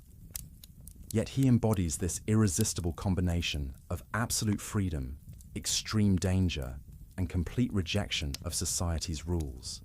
He represents the dark side of adventure, the allure of living completely outside the law, and the intoxicating power that comes from making other people genuinely afraid of you. He's become the pirate that our imaginations automatically conjure when someone says the word. even though the historical reality was probably far more mundane and significantly less photogenic than the stories suggest. He stuck with us because he was, fundamentally, an unforgettable character who somehow managed to step out of the shadows of rumour and into the blazing, smoke-wreathed spotlight of legend. And for that theatrical transformation from man to myth, he remains, 3 centuries later, the undisputed king of pirates in our collective consciousness. But let's talk money now, because beneath all the smoke and dramatic beard styling, there was a business to run. And the business of piracy, dear listener, was far less glamorous than Hollywood would have you believe. You're probably lying there in your comfortable bed, maybe thinking about pirates and treasure chests, and I'm about to burst another romantic bubble for you. When you picture pirate treasure, what comes to mind? Probably something like a Disney movie, right? Chests overflowing with gold doubloons, emeralds the size of your fist, maybe some pearls scattered around for visual effect. All just waiting to be buried on a conveniently tropical island with palm trees and a big red X marking the spot. It's a lovely image, but it's about as historically accurate as expecting pirates to burst into song and dance numbers. The reality of what pirates actually stole was much more mundane. Think less priceless jewels and more bulk commodity wholesaling. The vast majority of pirate loot consisted of things like sugar, rum, tobacco, and textiles. These were the backbone of Caribbean trade, the 18th century equivalent of hijacking a truck full of consumer goods. Not particularly romantic, but far more practical when you need to actually sell the stuff. Sugar, for instance, was incredibly valuable. It was like the petroleum of the colonial era. Everyone wanted it. It was expensive to produce, and controlling its trade made you wealthy. Rum was equally prized, partly because it was valuable, and partly because it served as both cargo and entertainment. Tobacco was another cash crop that pirates could easily fence in any port with questionable customs officials. Occasionally, pirates would get their hands on some actual coinage, what fancy people called specie. But here's the thing. Actual gold and silver coins were surprisingly rare aboard merchant vessels. Most legitimate trade was conducted through bills of exchange or letters of credit, which were basically 18th century checks. And try explaining to a fence why this piece of paper, signed by a London banker, is worth a fortune. It's much easier to sell a barrel of sugar. So if you thought piracy was high-stakes international finance, think again. It was more like running a very violent import-export business with terrible customer service. Now, how did Blackbeard manage all this less than glamorous loot? Through those pirate codes we discussed, which weren't just suggestions for maintaining civil behaviour. They were detailed financial agreements that would make modern accountants weep with appreciation. These codes were crucial because nothing destroys a criminal enterprise faster than disputes over money. Even honour among thieves requires a good bookkeeping system. The system worked on a simple principle. No prey, no pay. No successful raids meant no paychecks, which certainly motivated everyone to put their backs into the intimidation business. But when they did capture a prize, the loot was carefully appraised and divided according to predetermined shares. Blackbeard, as captain, received 2 shares. The quartermaster also got 2 shares. Other officers, like the boatswain or gunner, typically received 1.5 shares. And the common sailors. They each got 1 share. This might not sound revolutionary until you compare it to legitimate shipping, where the captain and ship owners took enormous cuts while ordinary sailors received barely enough to survive. On naval vessels, prize money was distributed so unevenly that common sailors might get a few shillings, while the captain walked away with hundreds of pounds. Pirate ships, by contrast, operated on a model that actually made mathematical sense if you were risking your life for the enterprise. The economic motivations behind piracy were usually pretty straightforward. Most pirates were desperate men fleeing poverty, brutal naval discipline, or the joys of being impressed into service against their will. The promise of better pay, fairer treatment, and the possibility of actually striking it rich was incredibly appealing when your other career options included starve slowly or get flogged regularly while earning subsistence wages. On a pirate ship, you ate better, drank better, and had actual input into major decisions affecting your life and livelihood. When they were fresh from a successful raid, pirates lived significantly better than sailors in the Royal Navy. It was like switching from a job with a terrible boss and no benefits to a startup where everyone got equity shares. Admittedly, this particular startup had an unusually high mortality rate, but the potential rewards were substantial. However, we need to address a much darker aspect of pirate economics, their involvement in the slave trade. This isn't a pleasant topic, but it's historically important. Pirates sometimes captured slave ships, and when they did, the enslaved people aboard became part of the cargo to be managed.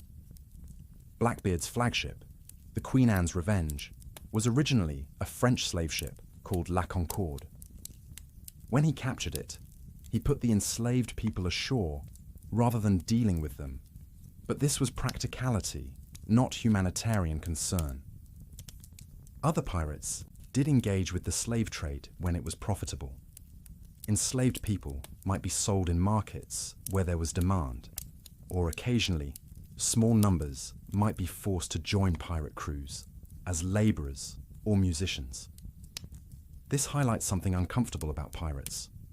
While they rebelled against one system of oppression, they were still very much products of their time, embedded in practices we now recognize as horrific.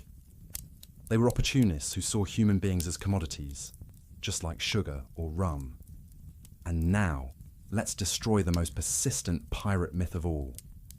Buried treasure. You know the drill. Pirates digging holes on beaches, burying chests of gold, drawing maps with helpful landmarks and big red X's. It's wonderful storytelling, but it's almost entirely fictional. Think about this logically for a moment. Pirates stole perishable commodities like sugar and rum. You can't exactly bury a barrel of molasses and expect to dig up anything useful later. The damp would ruin textiles, metal would corrode, and organic materials would rot. And as for coins, most pirates preferred to spend their money as quickly as possible on immediate pleasures, gambling, drinking, and other recreational activities. Pirates lived for the moment because they understood something fundamental about their career choice. Tomorrow was far from guaranteed. Why bury your money when you could spend it on rum and entertainment today? Their wealth typically flowed through their hands quickly, spent on bribes to corrupt officials, or blown on spectacular binges during shore leave. The few genuine instances of buried pirate treasure usually involved specific, desperate circumstances. Captain Kidd buried some valuables on Gardiner's Island when he was trying to negotiate a pardon. But this was the exception that proves the rule. The persistent myth of buried treasure owes much more to adventure novels written long after the Golden Age of Piracy ended than it does to historical reality. So there you have it. The economic reality of piracy was less about mysterious treasure maps and more about bulk commodity trading with extremely aggressive acquisition methods. Not quite as romantic as the movies, but certainly more honest about the actual business model. Now that we've thoroughly demystified pirate economics, let's try something even more challenging. Let's attempt to get inside the head of Edward Teach himself. What kind of person wakes up one morning and decides that setting their beard on fire is a reasonable career move? What psychological profile creates someone who can terrorize the Caribbean while apparently maintaining the loyalty of 400 armed criminals? The picture that emerges from historical accounts is fascinating and more than a little unsettling. Blackbeard wasn't just some unhinged brute with anger management issues. He was, by all accounts, genuinely intelligent. We're talking about someone with a strategic mind to outmaneuver colonial governors, the political savvy to play different authorities against each other, and the organizational skills to manage a floating criminal empire. He possessed what you might call natural leadership qualities, the kind of presence that made people pay attention when he walked into a room. Even before the theatrical smoke and multiple pistols, he apparently had that indefinable quality that made other people want to follow him. Contemporary accounts describe him as someone who could command respect without necessarily raising his voice, though I suspect he did plenty of that when the situation called for it. But here's what made him truly dangerous. He understood that leadership in his particular line of work required a very specific kind of performance. His fearsome image wasn't just ego or showmanship. It was a carefully calculated business strategy. He recognized that pure, concentrated terror was the most efficient management tool available to someone in his position. Think about it from a practical perspective. If you can make people too scared to argue with you, you've eliminated about 90% of your workplace conflicts. You don't need to waste time explaining your decisions or building consensus. You just point and people jump, hopefully in the direction you intended. The burning matches, the collection of pistols, the wild look in his eyes. These weren't random fashion choices. They were the tools of psychological warfare, designed to make him appear larger than life, almost supernatural in his menace. The result was that people were usually too busy trying not to soil themselves to question his authority. It was remarkably effective crowd control, even if it wasn't exactly what you'd call a nurturing management style. And let's be honest about the darker aspects of his personality.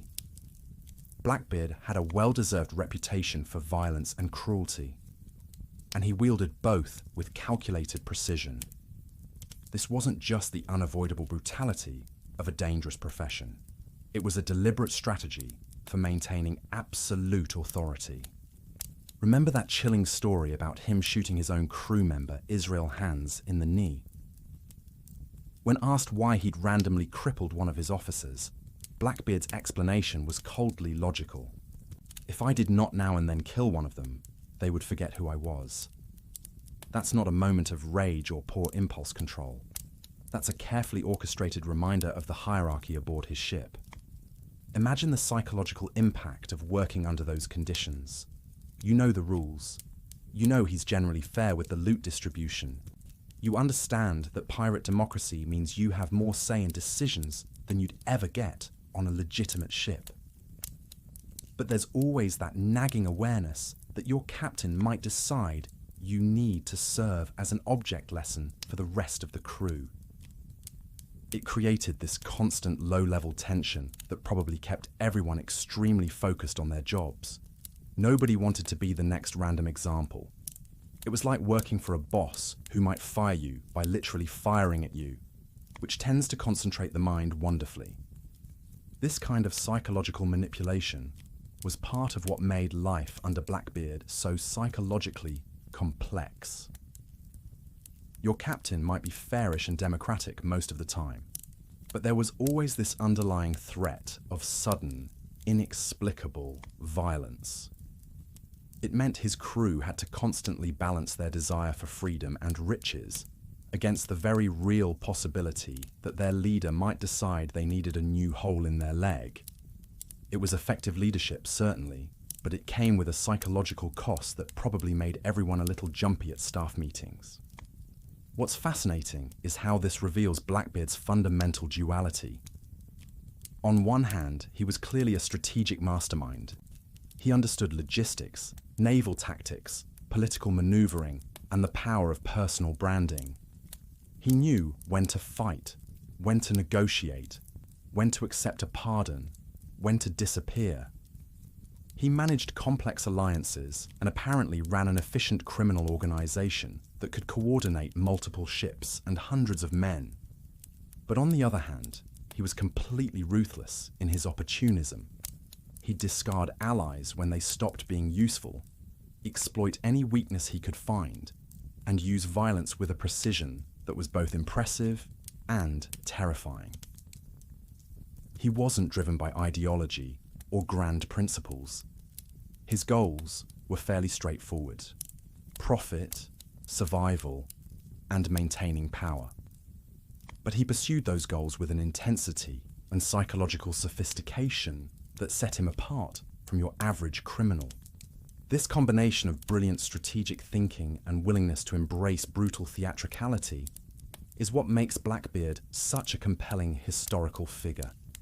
He was essentially a very intelligent sociopath who had found the perfect career for his particular skill set. He understood human nature well enough to create his own system of power and control, even if that system was ultimately unsustainable. He was, in essence, a monster, but he was a very, very smart monster, and that's what made him both successful and ultimately unforgettable. Now, we've spent plenty of time talking about the star of the show, but what about his supporting cast? What about the hundreds of other men who decided that sailing under a flag featuring a skull and crossbones was a reasonable career choice? These were the guys who made Blackbeard's operation actually work. The ordinary sailors, the desperate souls, the ones who truly embodied that merry life and a short one philosophy. Picture yourself cramming into a wooden ship with 400 other people, most of whom haven't bathed in months, pursuing work that could get you hanged if caught. It sounds like the worst reality TV show ever conceived. But for many men in the early 18th century, it was still better than their other options. Even in this floating chaos, there was a structure, a hierarchy that everyone understood. At the top of the food chain was the captain himself, Blackbeard, whose job description included strategic leadership, tactical decision-making, and occasionally shooting crew members to maintain respect. During battle, his word was absolute law. Cross him when the cannons were firing, and you might find yourself with some new ventilation holes. But here's the twist. Outside of combat, his power was surprisingly limited by the crew's democratic process. Right below him was the quartermaster, possibly the most important person on the ship after Blackbeard himself. Think of this role as a combination: Chief Operating Officer, Human Resources Manager, and Treasurer, all rolled into one very stressed individual. The quartermaster was elected by the crew and handled everything from daily operations to settling disputes between grown men arguing over who got the last piece of hardtack. Most importantly, the quartermaster managed the money. When they captured a prize, he decided how to divide the loot fairly among everyone. This was crucial because nothing ruins a criminal enterprise faster than arguments over pay. If Blackbeard was the terrifying face of the operation, the quartermaster was the accountant, making sure everyone got their fair share of the stolen goods. Then, you had the gunner and his team, essentially the ship's weapons specialists. On a vessel like the Queen Anne's Revenge with 40 cannons, this was like being the armory manager for a small army. These guys made sure every cannon was loaded, clean, and ready to turn enemy ships into splinters. They managed the gunpowder. Keeping it dry was literally a matter of life and death, and maintained all the small weapons too. Without competent gunners, all of Blackbeard's theatrical intimidation would have been just an elaborate costume party. The ship's surgeon occupied a particularly grim corner of the org chart. Medical knowledge in 1718 was roughly equivalent to what you might find in a gas station first aid kit today. Many surgical procedures involved amputation with a dull saw, no anesthesia, and a prayer that the patient wouldn't die from shock or infection. It was a job that required either extraordinary compassion or complete emotional detachment, and probably a strong stomach for screaming. The carpenter was another vital crew member, especially on a ship that regularly engaged in activities where people shot cannons at you. A good carpenter could patch holes from enemy fire, repair storm damage, and keep the whole vessel from becoming an expensive coffin. Without skilled carpentry, even a minor battle could leave you taking on water faster than you could bail it out. Beyond these specialized roles were the common sailors, the backbone of the operation. These men hauled ropes, trimmed sails, stood watch, swabbed decks, and fought in battles. Their days were filled with back-breaking physical labor, constant vigilance, and the kind of monotony that makes modern office work seem thrilling by comparison. So, what did a typical day look like when they weren't busy terrorizing merchants or dodging the Royal Navy? Ship maintenance was constant and exhausting. Rigging needed repair, seams needed caulking to keep water out, and barnacles had to be scraped from the hull, often while the ship was careened on its side in a maneuver that looked as dangerous as it actually was. Someone always had to be on lookout duty, scanning the horizon from the crow's nest for potential targets, enemy ships, or approaching storms. It was solitary, often boring work, but absolutely crucial. Miss an approaching warship, and everyone's career prospects suddenly became very limited.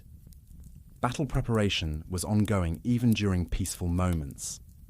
There were weapons drills, practice loading and firing cannons, and rehearsals for repelling boarders. Everyone from the youngest crew member to the grizzled veterans had specific roles in combat. The powder monkeys, often boys barely in their teens, would scurry between decks carrying gunpowder to the cannons, while experienced fighters positioned themselves to rain death down on enemy ships. But let's be honest about the challenges these men faced. Food security was essentially non-existent. Meals consisted primarily of rock-hard biscuits and salted meat that had often gone bad weeks earlier. Fresh water disappeared quickly, replaced by rum, which at least had the advantage of being sterile and helping everyone forget how miserable they were. Disease was perhaps their most relentless enemy. Scurvy, typhus, dysentery, and smallpox swept through ships like wildfires through dry grass. Cramped, unsanitary conditions meant that when one person got sick, everyone got sick. Medical historians estimate that disease killed more sailors than battles ever did, a sobering statistic when you consider how many ways there were to die violently on a pirate ship. The psychological stress was enormous. Every day brought the possibility of battle, capture, execution, or simply disappearing beneath the waves. Naval patrols were becoming more aggressive. Rival pirates might attack without warning, and their own captain had a documented history of shooting crew members for motivational purposes. The constant anxiety of living under these conditions would probably qualify for disability benefits in modern times. Mutiny was always a simmering possibility, especially when the loot was poor or the rum ran out. Blackbeard's random violence, like that infamous incident with Israel Hands, served as a constant reminder of what happened to people who forgot their place in the hierarchy. Despite all these challenges, the pirate system of governance offered something unprecedented: actual democracy. The captain was elected by the crew and could be voted out if he wasn't performing adequately. Major decisions were often made by council or crew vote rather than autocratic decree. This was revolutionary thinking in an era when most authority figures claimed divine appointment. This mixture of democratic participation and authoritarian control created a unique form of loyalty. You fought for a leader you'd chosen, under rules you'd agreed to, for profits you'd have a real share in. Discipline was strict, but perceived as fair, based on written codes, rather than arbitrary whims. Punishments were harsh. Marooning or hanging by the thumbs weren't pleasant, but they were for specific violations everyone understood. This system created genuine camaraderie among the crew. They were on the account together, united against a world that had largely abandoned them. It was an us-against-everyone mentality that forged surprisingly strong bonds among men who might otherwise have nothing in common except their willingness to steal things from other people. When they weren't working or fighting, social life revolved around the holy trinity of sailor entertainment: gambling, drinking, and storytelling. Dice games, card playing, and consumption of truly staggering amounts of rum helped dull the edges of their harsh reality. It was a desperate pursuit of pleasure in circumstances that offered very little of it. Through all of this, they remained a collective, a brotherhood of outcasts linked by shared dangers, shared dreams of wealth, and a shared rebellion against a society that had, in their minds, failed them completely. It was a brutal, short, surprisingly democratic existence, lived under the constant shadow of violence and the command of one very unforgettable man with a tendency to light his face on fire. Now, we've spent quite a bit of time getting to know Blackbeard and his merry band of democratic criminals. But let's shift our focus to the real stars of the show, the ships themselves. Because when you're a professional maritime terrorist, your choice of vessel is basically your entire business model. These weren't just boats, they were floating fortresses, mobile homes, and often the only thing standing between a pirate and a very bad day involving ropes and gallows. When you picture a pirate ship, you probably imagine something magnificent: 3 towering masts, billowing black sails, maybe a dramatic figurehead carved into the bow. The reality was often more like whatever we could steal and modify without sinking. Pirates were surprisingly practical about their vessel choices, favouring ships that were fast, nimble, and could operate in the shallow coastal waters where larger naval vessels couldn't follow. Sloops were absolutely the bread and butter of pirate fleets. These were relatively small, single-masted vessels that were basically the motorcycles of the 18th century Caribbean. Fast, manoeuvrable, and perfect for darting in and out of those tricky inlets where bigger ships would run aground. They could chase down merchant vessels and disappear into shallow waters before the authorities even knew what had happened. Blackbeard himself started his career commanding sloops before moving up to bigger, more impressive vessels. When pirates dreamed big, they dreamed of frigates, proper warships with serious firepower. But since the Royal Navy wasn't exactly handing those out, pirates usually had to get creative. They captured merchant ships, slave vessels, anything sturdy enough to be converted into a floating weapon. Blackbeard's legendary Queen Anne's Revenge was originally a French slave ship called La Concorde, which shows you how pirates were essentially running a very violent home renovation business. The conversion process was like the world's most dangerous episode of Extreme Makeover Ship Edition. They'd gut out anything unnecessary, reinforce the decks to handle the violent recoil of cannons, and mount as many guns as the vessel could possibly support without capsizing. More guns meant more intimidation, which was half the battle in piracy. If you could scare your target into surrendering, you saved ammunition, avoided casualties, and kept the prize in better condition. Speaking of weapons, pirate ships were basically floating armories designed to terrify and overwhelm. The Queen Anne's Revenge carried 40 cannons, which was more firepower than some small countries possessed. These ranged from heavy, long-range guns for ship-to-ship combat to lighter swivel cannons that could be quickly aimed at different targets. But pirates didn't just load their cannons with regular cannonballs. They had a whole menu of unpleasant options.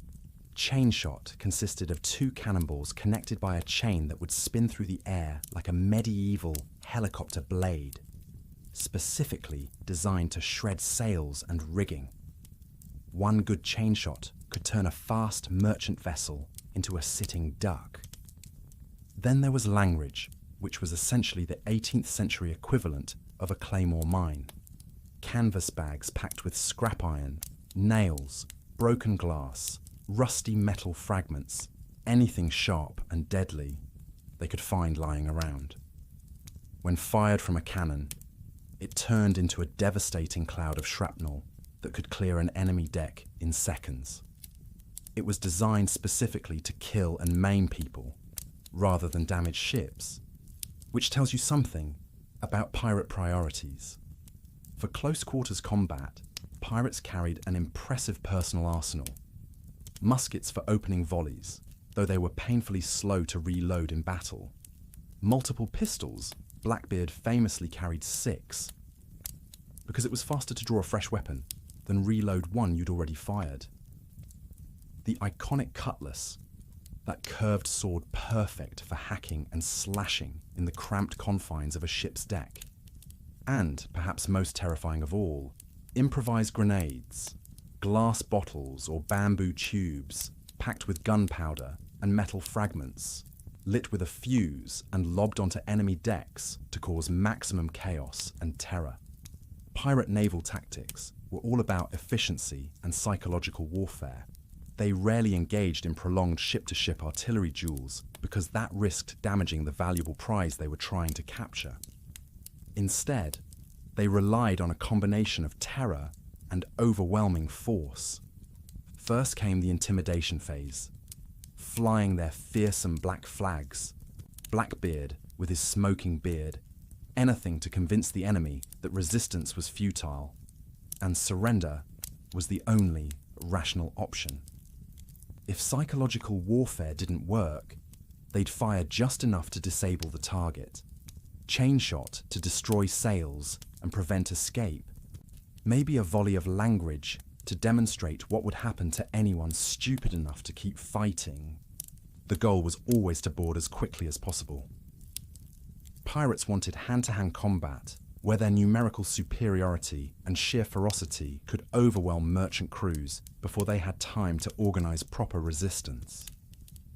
And don't forget the false flag trick. Pirates almost always approached under friendly colors, pretending to be harmless traders or fishing vessels until they were close enough to spring their trap. It was basically maritime fraud with cannons. But maintaining these floating weapons in the tropical Caribbean was like fighting a constant war against nature itself.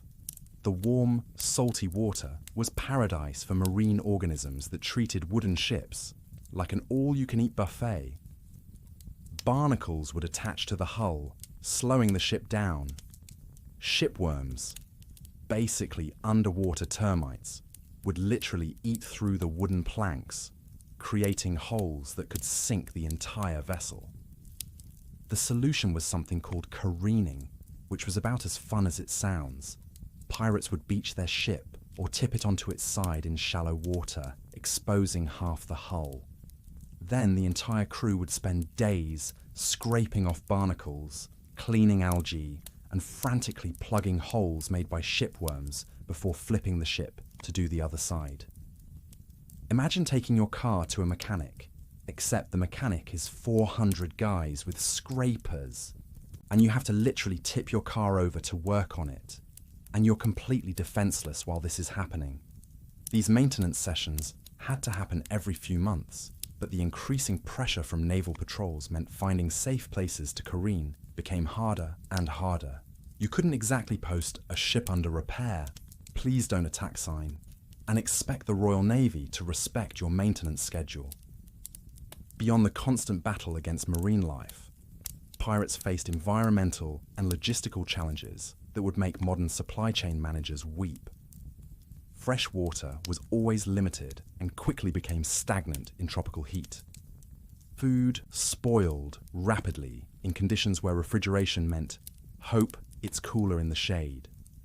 Sudden storms could appear without warning, tearing sails, snapping masts, and threatening to send the entire ship to the bottom of the ocean.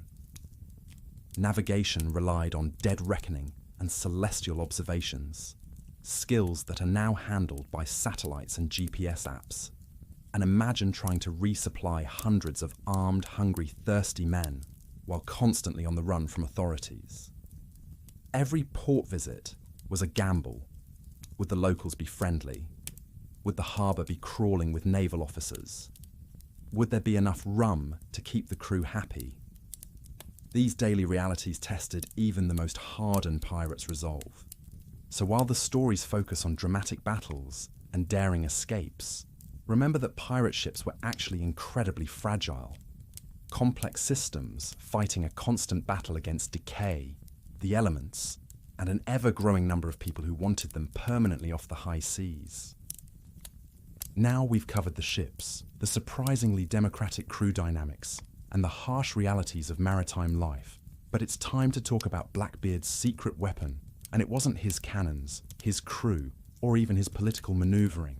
His most devastating tool was something far more subtle, the art of being absolutely pants-wetting terrifying without firing a single shot. You see, Blackbeard understood something that modern marketing executives would kill for, the power of personal branding. He knew that pure, concentrated terror was more efficient than actual violence. Why waste precious gunpowder and risk losing valuable crew members in a bloody battle when you could convince your enemies to surrender just by looking like you'd crawled out of their worst nightmares? This wasn't accidental intimidation or some lucky side effect of poor grooming habits. This was carefully calculated psychological warfare, executed with the precision of a master's thesis in human terror. Let's talk about that iconic image that's probably seared into your mind by now, the smoking head. Picture this scene from the perspective of a merchant sailor. You're minding your own business, maybe daydreaming about reaching port safely, when suddenly this figure appears on the horizon. As he gets closer, you realize his head is literally on fire. Well, smoking anyway. Blackbeard would carefully attach slow-burning hemp matches, the same kind used to ignite cannons, underneath his tricorn hat. These weren't just decorative accessories, they were psychological weapons. The smoke would curl around his face like some sort of demonic special effect, mixing with his wild eyes to create the impression that he was literally smouldering with hellish rage. Contemporary witnesses described him looking like a frightful meteor, which is probably the most poetic way anyone has ever described a man who set his own face on fire for intimidation purposes. This wasn't some spur-of-the-moment decision. This was theatrical staging worthy of a horror movie, designed to convince his victims that they were facing something supernatural rather than merely human. It was like the 18th century equivalent of putting on a monster costume, except the monster costume could also kill you with actual weapons. And then there was that magnificent, terrifying beard. This wasn't just facial hair that had gotten out of control during a long voyage. This was strategic grooming elevated to an art form. Blackbeard didn't just let his beard grow wild, like some sort of maritime caveman. He took the time and effort to twist it with colourful ribbons, carefully styling it into small tails that mimicked the fashionable Ramillies wigs that wealthy gentlemen wore. Think about the dedication required here. Every morning, this man would wake up and spend time braiding ribbons into his facial hair. He was combining high fashion with absolute horror, creating a signature look that was both stylish and completely terrifying.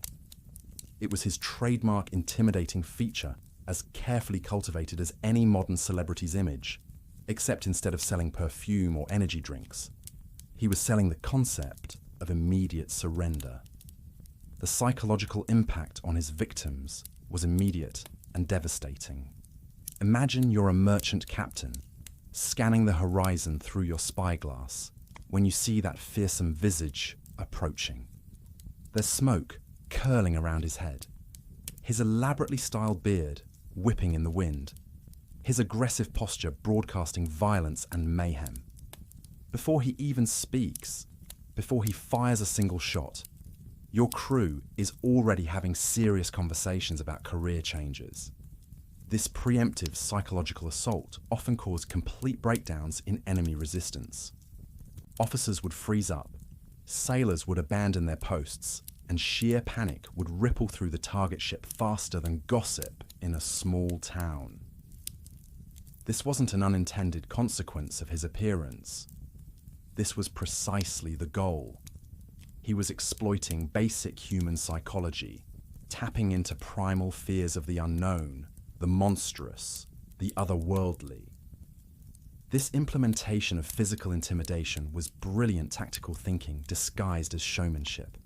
If your enemies were already scared witless before the fighting started, they were far less likely to put up effective resistance. This meant less damage to the valuable prize he was trying to capture, fewer injuries to his own crew, and significantly less expenditure of costly gunpowder and shot. It was ruthlessly efficient business planning. He understood that a reputation for unimaginable brutality was far more cost-effective than actually being unimaginably brutal every single time. He could save his real violence for those foolish enough to resist, while using the threat of violence to handle everyone else.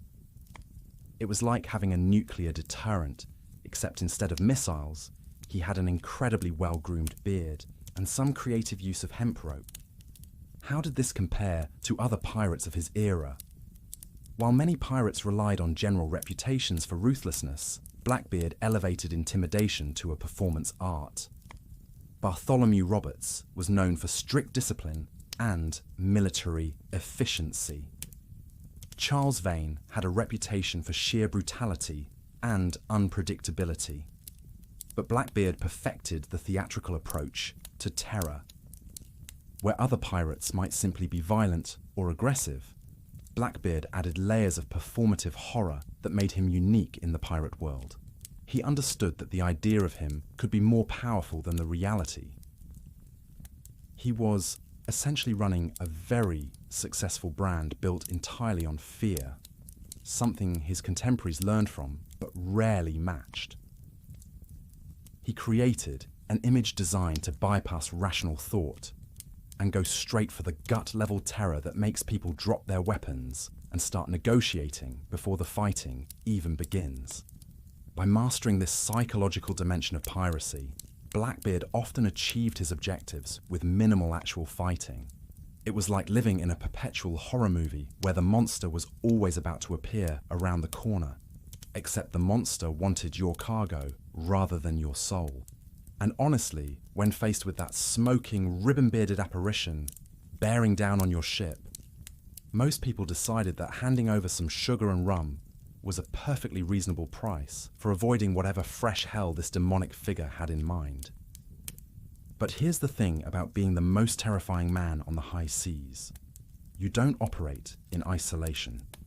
Even Blackbeard, for all his theatrical menace and psychological warfare mastery, existed within a surprisingly interconnected world of professional criminals. The Caribbean pirate scene was basically like a very dangerous, very illegal trade conference, where everyone carried weapons and the networking events involved considerably more rum and violence. Picture it this way. You had your freelancers working small-time operations, your mid-sized partnerships splitting costs and profits, and then you had the major players like Blackbeard, who were essentially running maritime criminal enterprises. Navigating this world required the kind of people skills they don't teach in business school, mainly because most business schools frown on settling disputes with cutlass duels.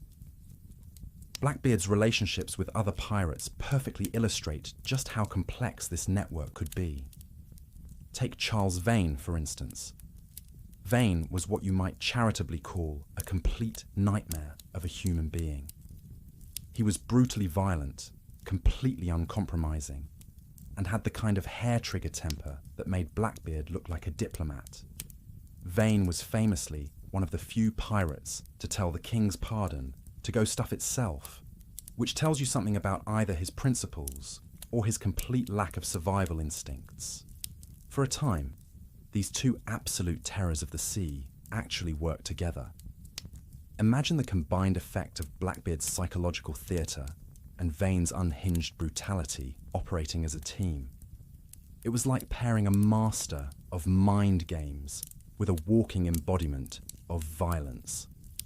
Their joint operations created such a formidable force that merchant ships probably started carrying extra underwear just in case they spotted their combined fleets on the horizon.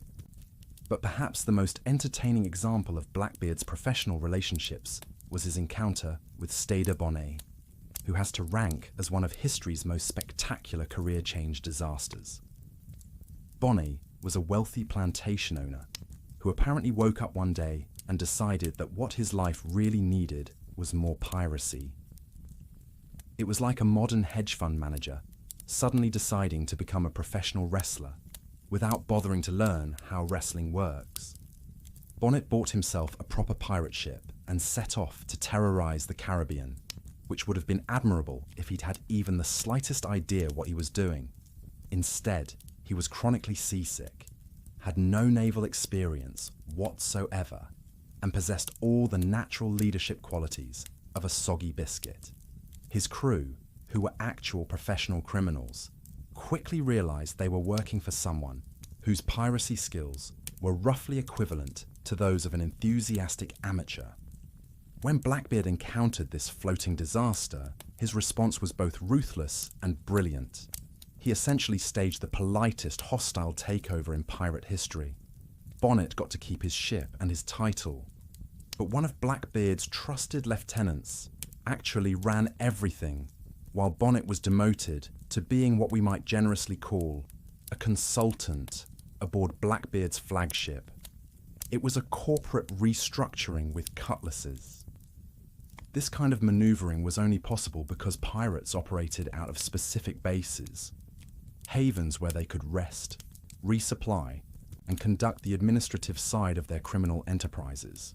New Providence in the Bahamas was essentially the Silicon Valley of piracy, a place where ambitious criminals could network, share resources, and probably complain about the difficulties of finding good crew members.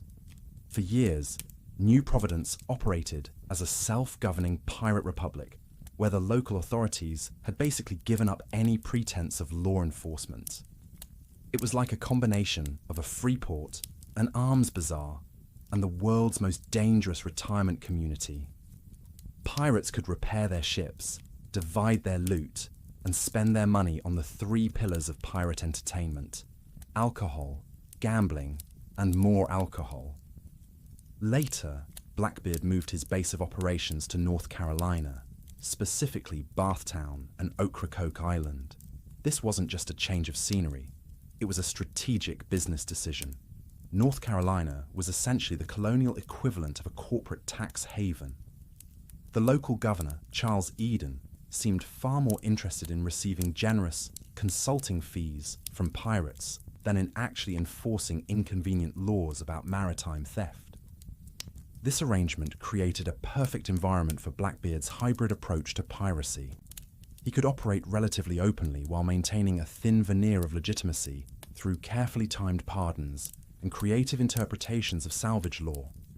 It was like having a business license for stealing things, as long as you filed the right paperwork and made the appropriate donations to local officials. The relationship between pirates and local communities was fascinatingly complex. For ordinary people and small merchants, pirates represented both opportunity and danger. They brought money and goods to sell, often at steep discounts, which was great for the local economy. They also provided a kind of rough protection against other criminals, since nobody wanted to operate in Blackbeard's territory without his permission. But for legitimate merchants and colonial administrators trying to maintain some semblance of order, pirates were an ongoing headache. They disrupted trade, ignored laws, and generally made a mockery of official authority. This created constant tension between those who profited from the pirate economy and those who saw it as a threat to civilized commerce. What's really interesting is how pirate codes extended beyond individual ships to create a kind of professional ethics throughout the criminal community. When different pirate crews encountered each other, they operated under shared understandings about territory, targets, and mutual cooperation. These weren't formal treaties, but rather gentlemen's agreements between armed criminals who respected each other's ability to cause significant damage. This informal regulation system helped prevent the kind of constant pirate-on-pirate violence that would have been bad for everyone's business. It was surprisingly strategic thinking from people whose job description included theft and intimidation as core competencies. Perhaps most significantly, we can see how piracy evolved during this period from small-scale opportunistic crime to something approaching organized naval warfare. Early pirates typically operated single ships with crews of maybe 20 or 30 men. But leaders like Blackbeard commanded squadrons with multiple vessels and hundreds of crew members. This wasn't just a bigger version of the same thing, it was a qualitatively different kind of operation. Blackbeard's fleet could blockade major ports, coordinate complex attacks, and challenge colonial naval forces in ways that individual pirate ships simply couldn't manage. Under his leadership, piracy temporarily transformed from random criminal activity into something that looked almost like legitimate military strategy, just without the legitimate part. This was the pirate network in all its chaotic glory, a constantly shifting web of alliances, rivalries, business relationships, and mutual dependence that allowed figures like Blackbeard to build brief but spectacular criminal empires on the high seas. And here we are, dear listener, at the end of our tale. Blackbeard's body was shark food. His head was displayed like some grotesque hood ornament, and the man himself was finally, definitively, gone. But here's where the story gets really interesting, because his death wasn't actually the end of anything. In the strangest twist possible, it was just the beginning of his real career as a legend. When Blackbeard died in November 1718, the immediate impact on pirate crews and regional piracy was swift and dramatic. His violent end sent shockwaves through the Caribbean pirate community. Here was their most famous figure, the man who had successfully blockaded Charleston and terrorized merchant shipping for months, brought down in a brutal sea battle that left him looking like he'd gone 10 rounds with a blender. The psychological impact was enormous. If Blackbeard could be killed, then nobody was untouchable. Many of his surviving crew members were captured and transported to Williamsburg for trial. Of those brought to justice, 13 were convicted of piracy and hanged, sending a clear message to other pirates about the consequences of their career choice. The loss of such a charismatic leader and the public execution of his followers created a power vacuum in the pirate world that was never quite filled the same way again. But perhaps most importantly, Lieutenant Maynard made sure Blackbeard's death became a public spectacle. He severed the pirate's head and hung it from the bowsprit of his sloop as they sailed back to Virginia. This wasn't just a trophy, it was a deliberate symbol of colonial law enforcement and deterrence. The message was crystal clear. This is what happens to pirates, no matter how famous or feared they might be. The severed head served as a powerful warning to anyone considering a career in maritime crime.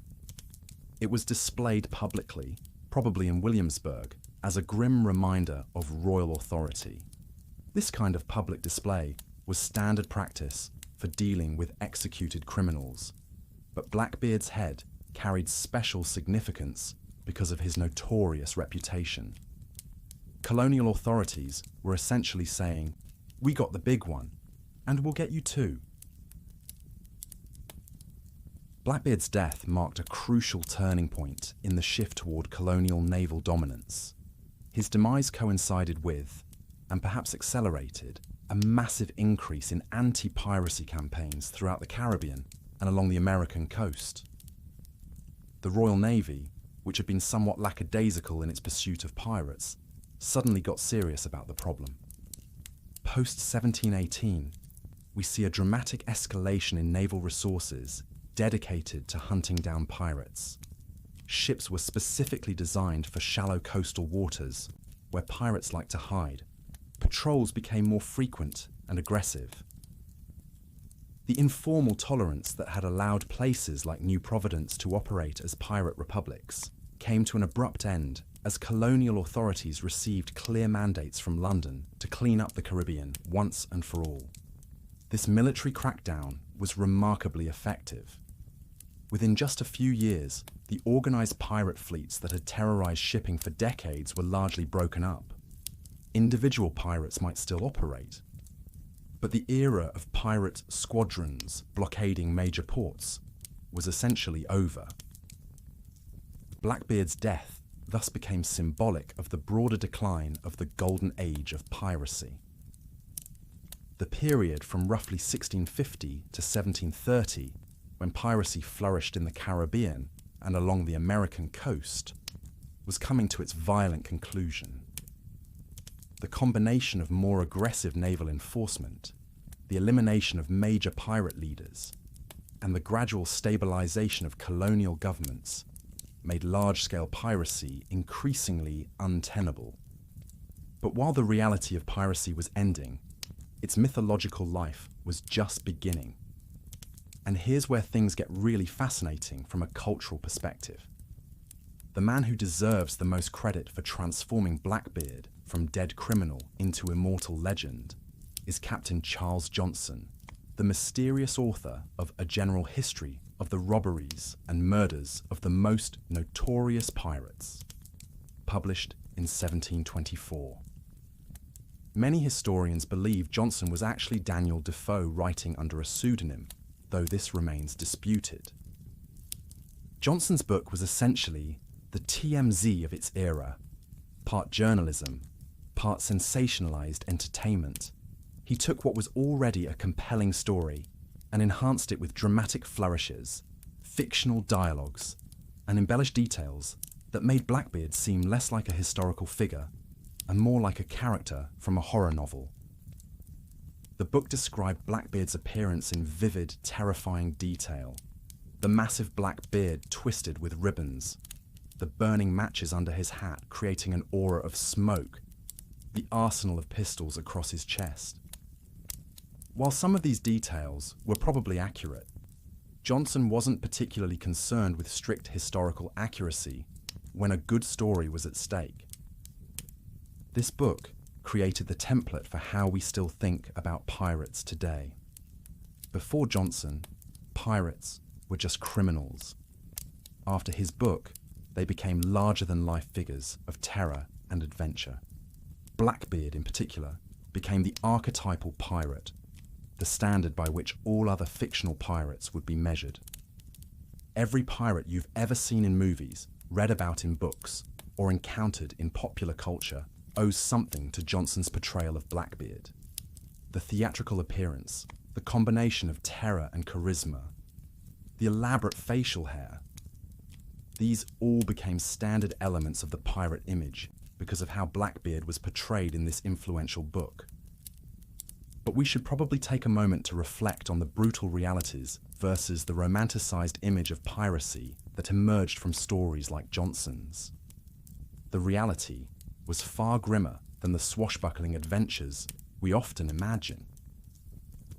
Real pirates lived brutal, short lives. They suffered from constant disease, inadequate food, and the ever-present threat of violent death. Most died young and poor, not from glorious sea battles, but from fever, accidents, or the gallows. Their ships were crowded, unsanitary, and dangerous. The democratic elements of pirate society, while genuine, existed within a context of almost unimaginable hardship. The romanticized version that emerged in popular culture focused on the adventure and freedom while glossing over the reality of what it meant to be an outlaw in the 18th century. Pirates weren't charming rogues. They were desperate criminals operating outside the law in an era when that meant almost certain violent death. Yet somehow, this brutal reality got transformed into something approaching heroic legend. Blackbeard became a symbol of rebellion against authority, of freedom from social constraints, of the dark appeal of living outside the law. He represents something that clearly resonates with people across cultures and centuries: the fantasy of complete freedom, even if that freedom comes with a terrible price. And that's perhaps the most remarkable thing about Blackbeard's legacy. A man who lived only 15 months as a pirate captain, who died violently at the age of probably 38 or 40, somehow became one of the most recognizable figures in popular culture. 3 centuries later, we're still telling his story, still fascinated by the man who turned terror into theatre and became immortal in the process. So there you have it. The true end of Blackbeard's story isn't his death at all, but rather his transformation from a brutal historical reality into an enduring cultural myth that continues to capture our imagination today.